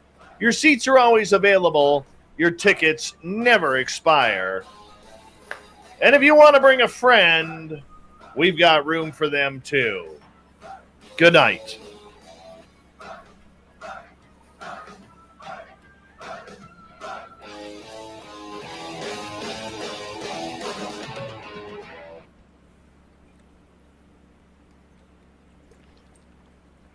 I've said it many times and I'll say it again. We got the best theme song going in paranormal radio. Best theme song ever. And I'm confident on that. Confident. Hey, guys, thank you so much for coming on the show. You guys made it absolutely amazing. I hope you had fun. I did. Absolutely. Thanks for having us. Yeah. It's nice meeting you guys. Likewise. Very nice. Ryan, you were incredible. John, you were incredible. Samantha, incredible as usual. Couldn't have asked for better people on this panel. Seriously. Great show. Great, solid show. Good information. Awesome. And we were able to, I think, get some answers there for some good people who want some good information. Oh, Sovereign says, I love Samantha's high cheekbones. You should see them in person. They're They're almost like sunglasses on her. You know, baseball players wear that black tar under their eyes. Samantha just goes like this, click, and up they go, and she doesn't even need sunglasses. Yeah. True. My alien features. I love it. But I liked how you guys had such contrasting opinions from me. That made it more interesting. So it's nice seeing someone else's perspective. It makes me reevaluate and re-guess and evaluate my own. So thank you. Yeah, well, I think that's the whole point, you know. Yeah. It's nice having a different narrative. We topped out at 207 people on YouTube. Nice. Nice. That was a good run. Very good run. Awesome. I think so. Yes, it's nice having different opinions with somebody and respecting each other and not having to be like an argument. You know, everybody has their own opinions, and you know, it's nice. I like it. Me You too. went pretty well. Ryan, I know you're looking tired, dude. I'm so sorry. Don't apologize, man. Don't apologize. Thank you for doing us the favor. Good job. Yeah, let's clap for Ryan. Ryan Bledsoe, everybody. Ryan Bledsoe. There he is. If he had a cap, you would tip it right now. I would. But yeah, it's 3 a.m. I'm so sorry. Don't apologize, brother. You're awesome. Please say hello to your dad for me. I will. Greatly appreciate that, brother. Okay, You take care. It was wonderful meeting you guys, and thank you, Dave. Yeah, it was nice meeting you. Definitely. We'll let you go here, brother. Bye. All right, there goes Ryan. And he's going night-night now. We'll let him go. That poor guy, I mean, he was fighting it. You could tell. He was fighting it, and he fought it well. I know you guys are still up. I'm just getting ready to edit here. But if you guys want to hang out, you're more than welcome to hang out. I have nothing planned except to bullshit with the audience now. Samantha Mowat, 3 times you used the word shit on the show. I'm sorry. I only know where one is. I forgot to write down the other one. I'm like, oh, my girl Samantha's actually swearing. It's awesome. That's how she knows she's passionate, you know. She never swears. Let's see what Nicholas says here. Hold on. This was a great show, Dave. You do put together great shows together. Ask all the right questions together. You should have an investigative journalist. Should have been an investigative journalist, not sports. Now, sports was my forte. I was trying to use sports to try and get into the NHL. And I came close. And I never made the phone call. That's okay. Wasn't meant to. This is better. IUQA? No, no, that ship has sailed. I'm okay with that, though. Okay. All right. I'm very much okay with that. Would have been cool. Yeah. Paul Holland. Great show, Dave. I'm too old, big, and ugly to attract the attention of aliens. Bullshit. Your Les Pauls guitars? Yeah, they'll attract. Yeah. No, ETs take you literally until you can be 105 years old and they'll still take you if they want to take you. They have totally different ideas about beauty and everything else than we do. Mm-hmm. They're pretty interesting that way. Yes, Don, this is the Samantha that Dave had the experience with. Mm-hmm. Yeah. Yeah, she's dangerous. I will tell you that right now. Samantha is dangerous. At what, 120 pounds? How scary could I be? Dude, here I am, nearly shitting my pants in the forest. You're like, oh, I'm going to walk over there and say hello and give him a hug and, you know, maybe ask him for the lottery numbers. And I don't know. Oh, you wish I had. Oh, damn rights I do. Damn rights I do. Mm-hmm. Oh my God. Wouldn't that be great, Dave? You wish every single day that you had actually done what I had done, which would be like walk over there, walk with me, and go give them a great big hug and maybe a piggyback ride or something. I don't know. You're absolutely right, I do. And you're absolutely right that every day I kick my ass about that. Every day. Yeah. But that's okay. Next time when we go camping, it'll be fun. Yeah. Are we going to wait for Science Bob to get up here? I'm home all summer. Let's just go. We'll do another camping trip when Bob shows up. How many people does your trailer hold? My trailer's on the island. If I can see if my dad can bring it up in a month. So we'd always go in August. Yeah, I'm good to go. I just need to know when. Okay. Let's plan it out. We'll make it happen. Go check out some aliens. Let's go to the end of Mahood so we can. Actually, if you come this way, or do you have a spot you already got planned out? I have nowhere in mind up here. Well, let's go over here to the Mahood area. Nice. Because then we can go hear the Bigfoot. Okay. So, yeah, Kamloops real estate team, if that was you that won half the lottery, I am expecting a substantial donation to Spaced Out Radio because you're $35 million richer right now. exactly. So, John, you mentioned earlier that you've had this experience with these beings that you saw and that there are two of them right outside the window, male and female. I love that you intuitively picked that up. But when you're ready for it, you can just send them telepathic messages and tell them you want to see them, and to do it in baby steps. That way you don't wake up to like a face like right here and scaring the crap out of you. You can ask them to start showing up in the daytime. That's something I don't want to do. Actually, they've contacted me, and they like.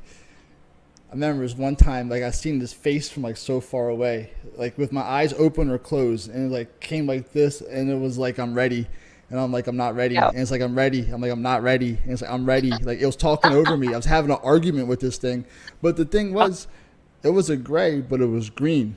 It wasn't what I seen before. They kept saying I'm ready in my voice. I'm like I'm not ready, and eventually it just backed away.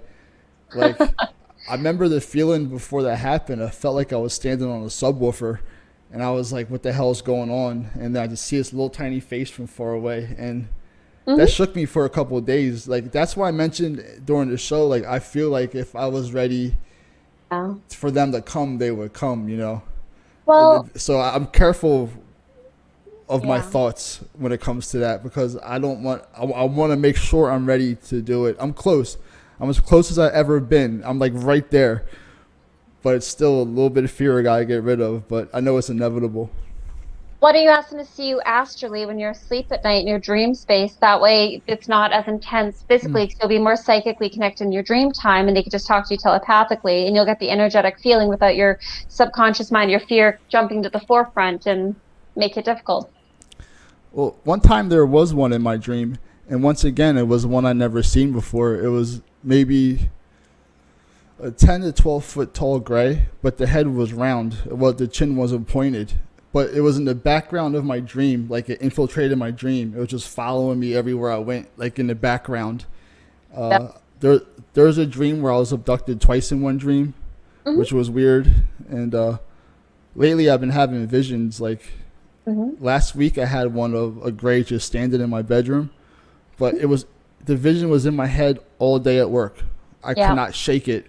And then I had the feeling there was like 1,000 people staring at me at work, and the vision would not go away. And like it was a tough day at work. I'm working with my friends. I'm trying to keep my composure. We're like working near the woods, and like I'm freaking out in my head. Like, why won't this go away? So that kind of stuff's been happening.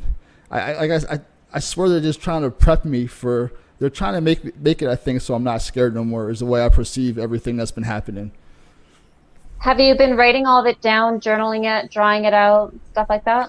I draw pictures of everything I see and everything that happens. I don't write anything down. The stuff's like burned in my head.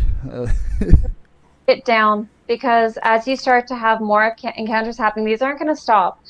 You'll be able to see the evolution of your consciousness, for one, which is important, but more importantly, you'll be able to look at things in like 5 years, 10 years, 3 years even, and be like, okay, that was my perspective then, now I know this much more about it, and you'll start to collect data and information about it, which will make it easier for you. It's a lot of work, and if you start earlier, you won't end up trying to transcribe 20 or 30 journals like I'm doing, which is a lot of work, and you're going to want to start writing it down, trust me. Sprite? Yeah, a lot of people have told me that, yeah. Please, if you get it from multiple sources, it's your guides trying to talk to you to give you information about how to move forward, right? Like the beings that you work with, angels, guides, whatever you want to call them, it really doesn't matter. They're all kind of the same gambit. And sprites are elementals. They're a variety of, so an elemental is kind of similar to like a fairy. They're multidimensional beings of a higher vibration, typically that are earth spirits. And micro flashes of light are often your clairvoyant seeing spirits of higher vibrations move you across your peripheral. That's what the micro flashes are. That's interesting, because I've been capturing them on camera, and I had no idea what to call them. They look like What? camera flashes, and there's flash like some actually strobe, and I just figured it was a different kind of orb. I never knew Sometimes. what it was.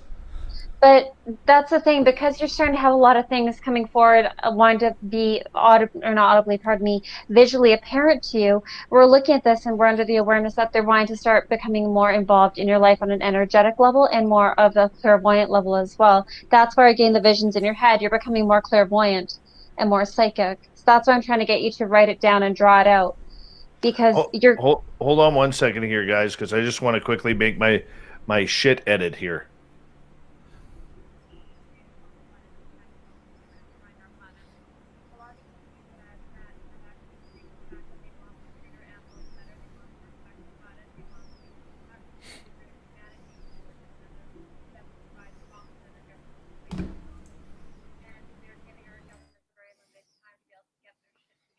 There it is. right.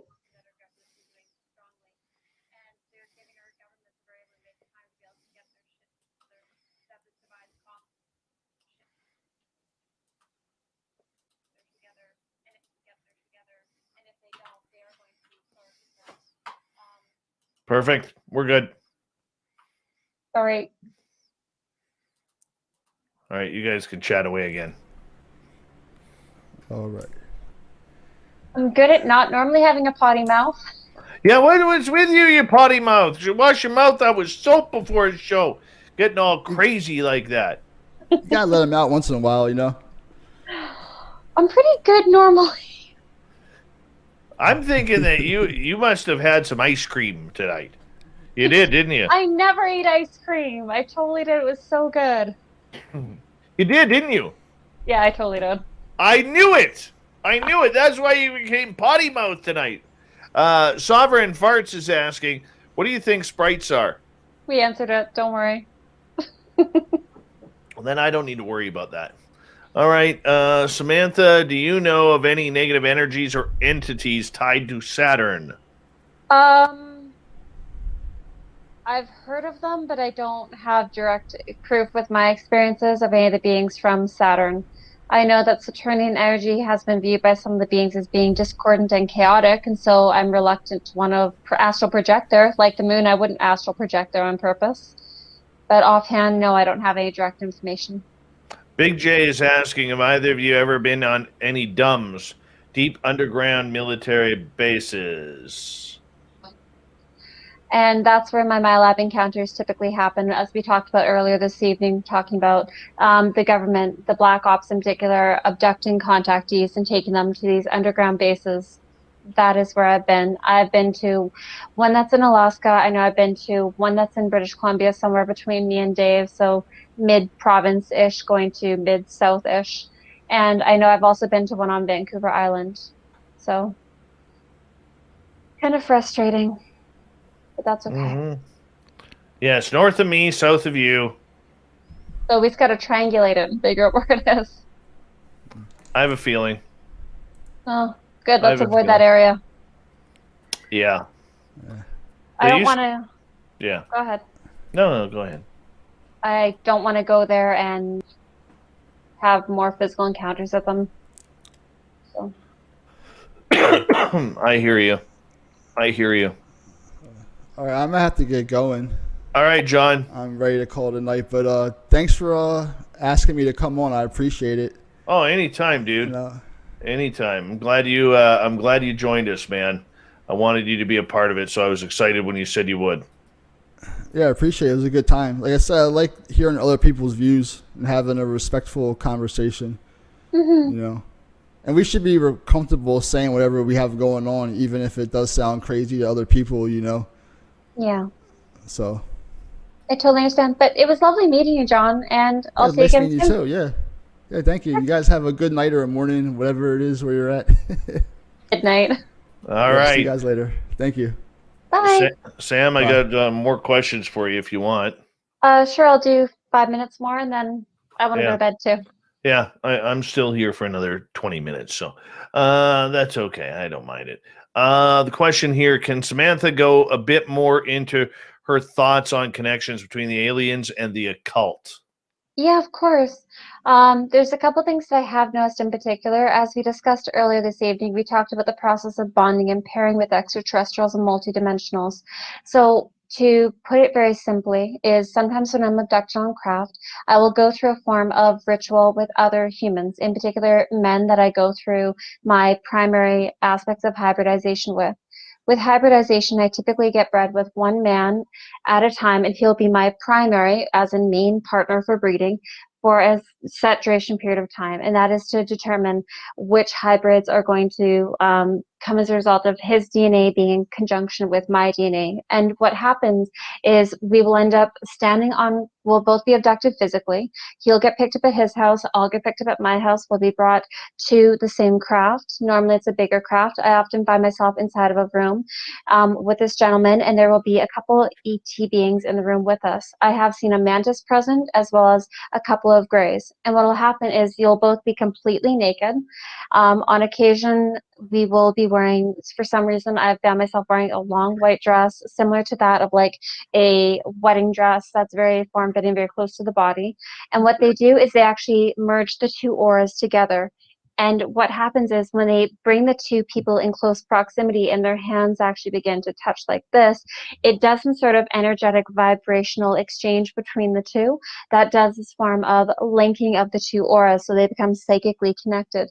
What this does is it's actually a magical practice, which is the linking of the Kundalini energies. For those of you who don't know, of course, Kundalini is the energetic essence contained at the root chakra that when you have an orgasm actually goes up through the chakra system all the way to the top of the head and typically goes outwards. But if you're in the act of really deep interconnected sex with somebody, and as is the practice with sex magic, which is what these beings get you to do, is you will actually end up having sex with that person as your auras are merged, and it causes a strong psychic bond between the two people, allowing for them to make healthier hybrids because they're able to contain more of the higher elevated activated DNA. So what that means is, yes, that is magic, because energy is the use of energy manipulation is what magic is. A lot of you think magic is Harry Potter, and Harry Potter is not quite an accurate representation. When you're looking at the aspect of this, is there's that component, but then there's also the aspect of how it ties into the menstrual cycle in relation to blood. So what we're looking at here is on a different aspect of that spectrum is we look at the occult aspect when it comes to the use of sex magic to do invocations to draw in these beings. One thing I don't commonly talk about with people is that you can do invocation, which is the act of calling a being to you through magical practices. In particular, if you're having very deep interconnected sex with someone, the two of you can make the intention, especially if you have people surround you in a circle, it'd be an amplified amount of energy to bring forward a being to communicate with. And in particular, if a woman is either ovulating or menstruating, they have a higher amount of energy that is being emitted by them. And you're probably trying to understand, okay, well, how does this relate to sex? How does this relate to the occult? How does this relate to aliens? Well, it's a means of drawing them to you. And so it's a little bit different than what people are expecting, but it's because you have more energy coming through you. So you have an increased amount of telepathic stream and information as well. It is a lot to absorb, and I'm probably partially losing you. So yes, sacred exchange of energy. I love that. That is totally, or sacred energy exchange. You're totally right. That is exactly what sex is. And so with a lot of these beings, a lot of the occult just means hidden. And so when you look at a lot of the people that are ruling us, the cabal, so to speak, they are very aware of the aspect of magic being used as a means of manipulating people, as a means of bonding people to one another, as a means of connecting to these beings. These beings do practice magic themselves. And actually, one thing I want to mention is there were groups when I was a child, about, I know, early teenagehood, 13 through 16, who told me I was not allowed to have sex with a lot of different people because they told me there'd be cords of energy connecting me towards the people I had sex with. And they didn't want me to have my energy being drained by those people or to be absorbing the energy from the people that they didn't necessarily approve of. And so that in itself is part of them trying to manipulate, with my best interest in mind, mind you, to who I would and wouldn't have relationships with. So it's a little bit complicated. Now, when we're also looking at the occult aspect of this, a lot of these beings, when we look at the Greys in particular, I have seen Greys holding wands before. And when you think wands, I want you to actually think like a Harry Potter wand. I know I just said Harry Potter is very different than what we just talked about with what magic is, and it is. But when it comes to the Greys, they do have devices that they actually use to amplify their telepathic energy. And they have passed me one of these wands in one of my abductions. It's very different because when you look at what a wand is simply a means of taking energy, in a particular telepathic and psychic energy, and using it as a means of directing it. And so it's a little bit, it's kind of hard to explain unless we start going into a lot of the aspects of what all the different psychic and magical implications are. And so when we're looking at the aspect of the body and the sexual aspect of what happens with the sacred energy exchange that we're talking about here when it comes to the occult, it the ETs know bloody well what they're doing, in particular the ones that go through hybridization. Because with the main gentleman that I'm being bred with at this time, he and I are able to tell a hell of a lot about each other. I can tell when he's eating certain things. He could smell when I put too much pepper on my food. We can tell what the other one is wearing in a day. Quite often we can remote view astrally and physically just spontaneously things that's going out to one another. And this is because of the bonding and pairing process that the extraterrestrials and multidimensionals have done with the bonding process and the occult aspect that we're just talking about. Oh, I'm sorry, I missed this one. No, I just added this one in. Yeah. What So do you looking at think? the side comments. Does Samantha think MK Ultra mind control entails? Okay, MK Ultra is a fun one. And by fun, I mean frustrating as all hell, but I try to have an optimistic perspective on everything. So one thing I've found is that the extraterrestrials and multidimensionals have not been behind any of my mind programming in that capacity. They do put me into a form of altered state of consciousness, but it's very different than an alter. When it comes to my alters, I got them from my MyLab encounters, which I know started, judging by what I can tell with my memories and my detailed recordings from my journals and what I can recall from childhood, sometime in elementary school. And with mine, there's different ways you can get people to go into mind control. You have to break them psychically. That means push somebody to their limits. So you're either going to do a form of physical abuse, mental abuse, you're going to do sexual abuse, something to help fracture the mind, and it's going to be quite traumatic. It does happen to everyone who is in these programs. You will not meet a single person who is on MyLab who isn't somewhat mentally broken. Same with anyone who's gone through MK Ultra programming, anyone who's a super soldier. We are all mentally damaged, whether you want to see it or not, because all of us have ourselves broken into altars. I know that with mine, it was done through sex. I know it was done when I was younger because I'm hyper paranoid about keeping my kids safe when it comes to that, and I'm a helicopter parent because of it. And I don't believe this does have to do with demonic possession. Demonic possession is something that comes separately.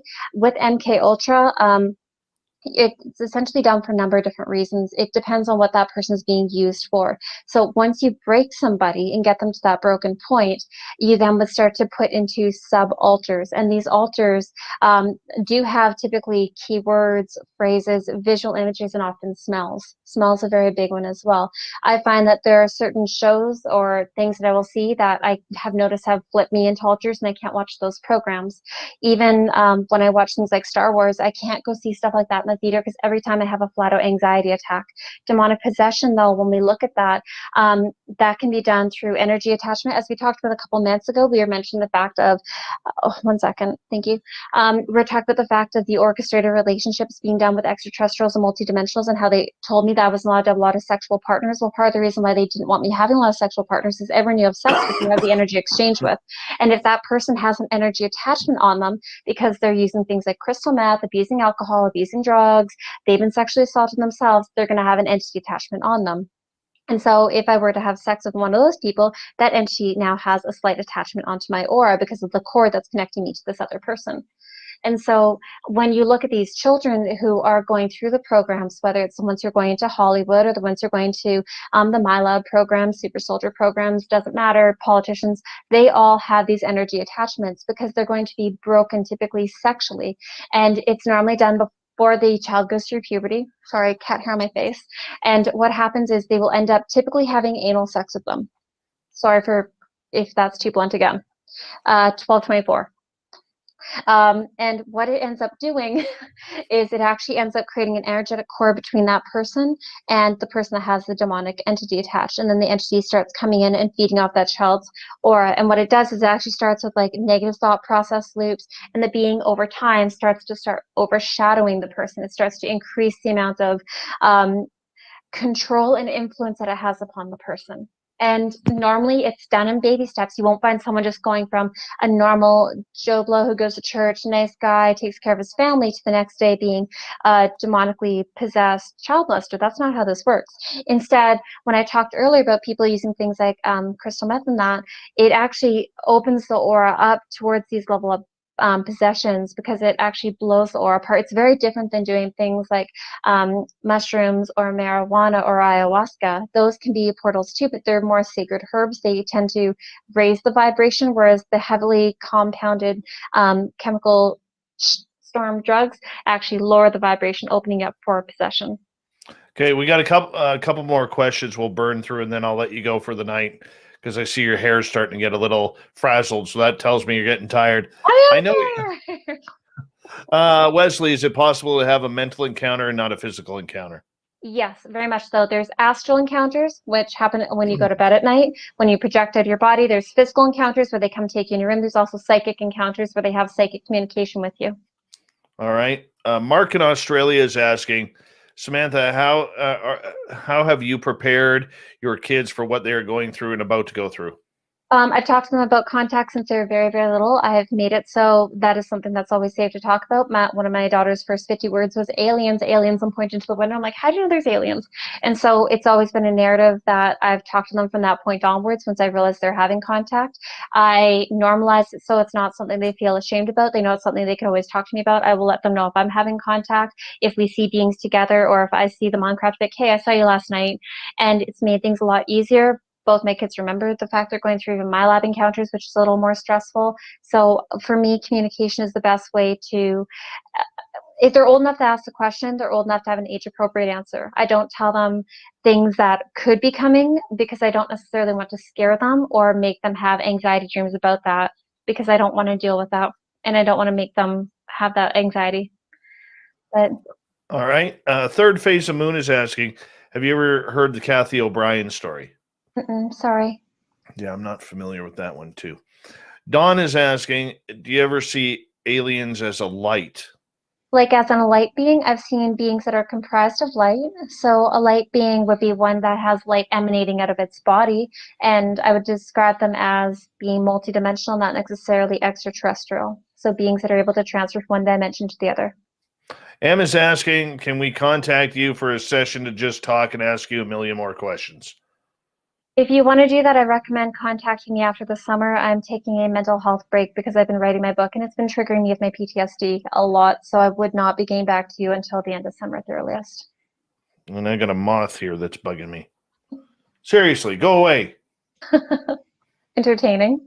Yeah. Final question, Excalibur full. Is there a way to detach the energy attachment cord resulting from sex? Yes, you can very consciously focus on the people that you've had sex with, and you can actually cut the cords between you and them. And what they'll end up doing is, once you cut the cord, you actually have to release the cord out of your body and send healing energy to the place where you had the energetic cord in place. You can get this done through any energy practitioner, as long as you feel like they have good vibes coming at them, good energy. You feel safe near them. You don't feel any sense of apprehension or distrust towards them. Getting an energy practitioner is one of your quickest and easiest ways to do that. All right. Apparently, Kathy O'Brien claims to have been a victim of government mind control program called Project Monarch, which she alleges was part of the CIA's Project MK Ultra. I can agree with that. All right. I appreciate you. Thank you so much, my friend. No worries. Night, Dave. You hit a home run once again.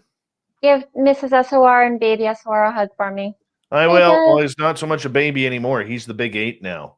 Oh, good point. Oh, well. All right. Take care, my friend. Hey, buddy. Bye-bye. Love her. Love her. Sammy Moe. Samantha Mowat. She's the best. Absolute best.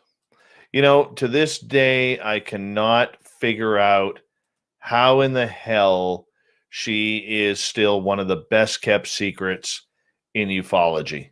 She is so knowledgeable. She is so communicative on how to get things done, how to explain things. And yet here we are, she's not in any documentaries. She's not in any, rarely attends a conference.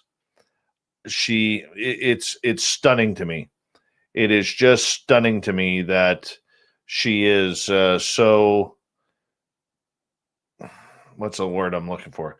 That she isn't more popular than what she is now.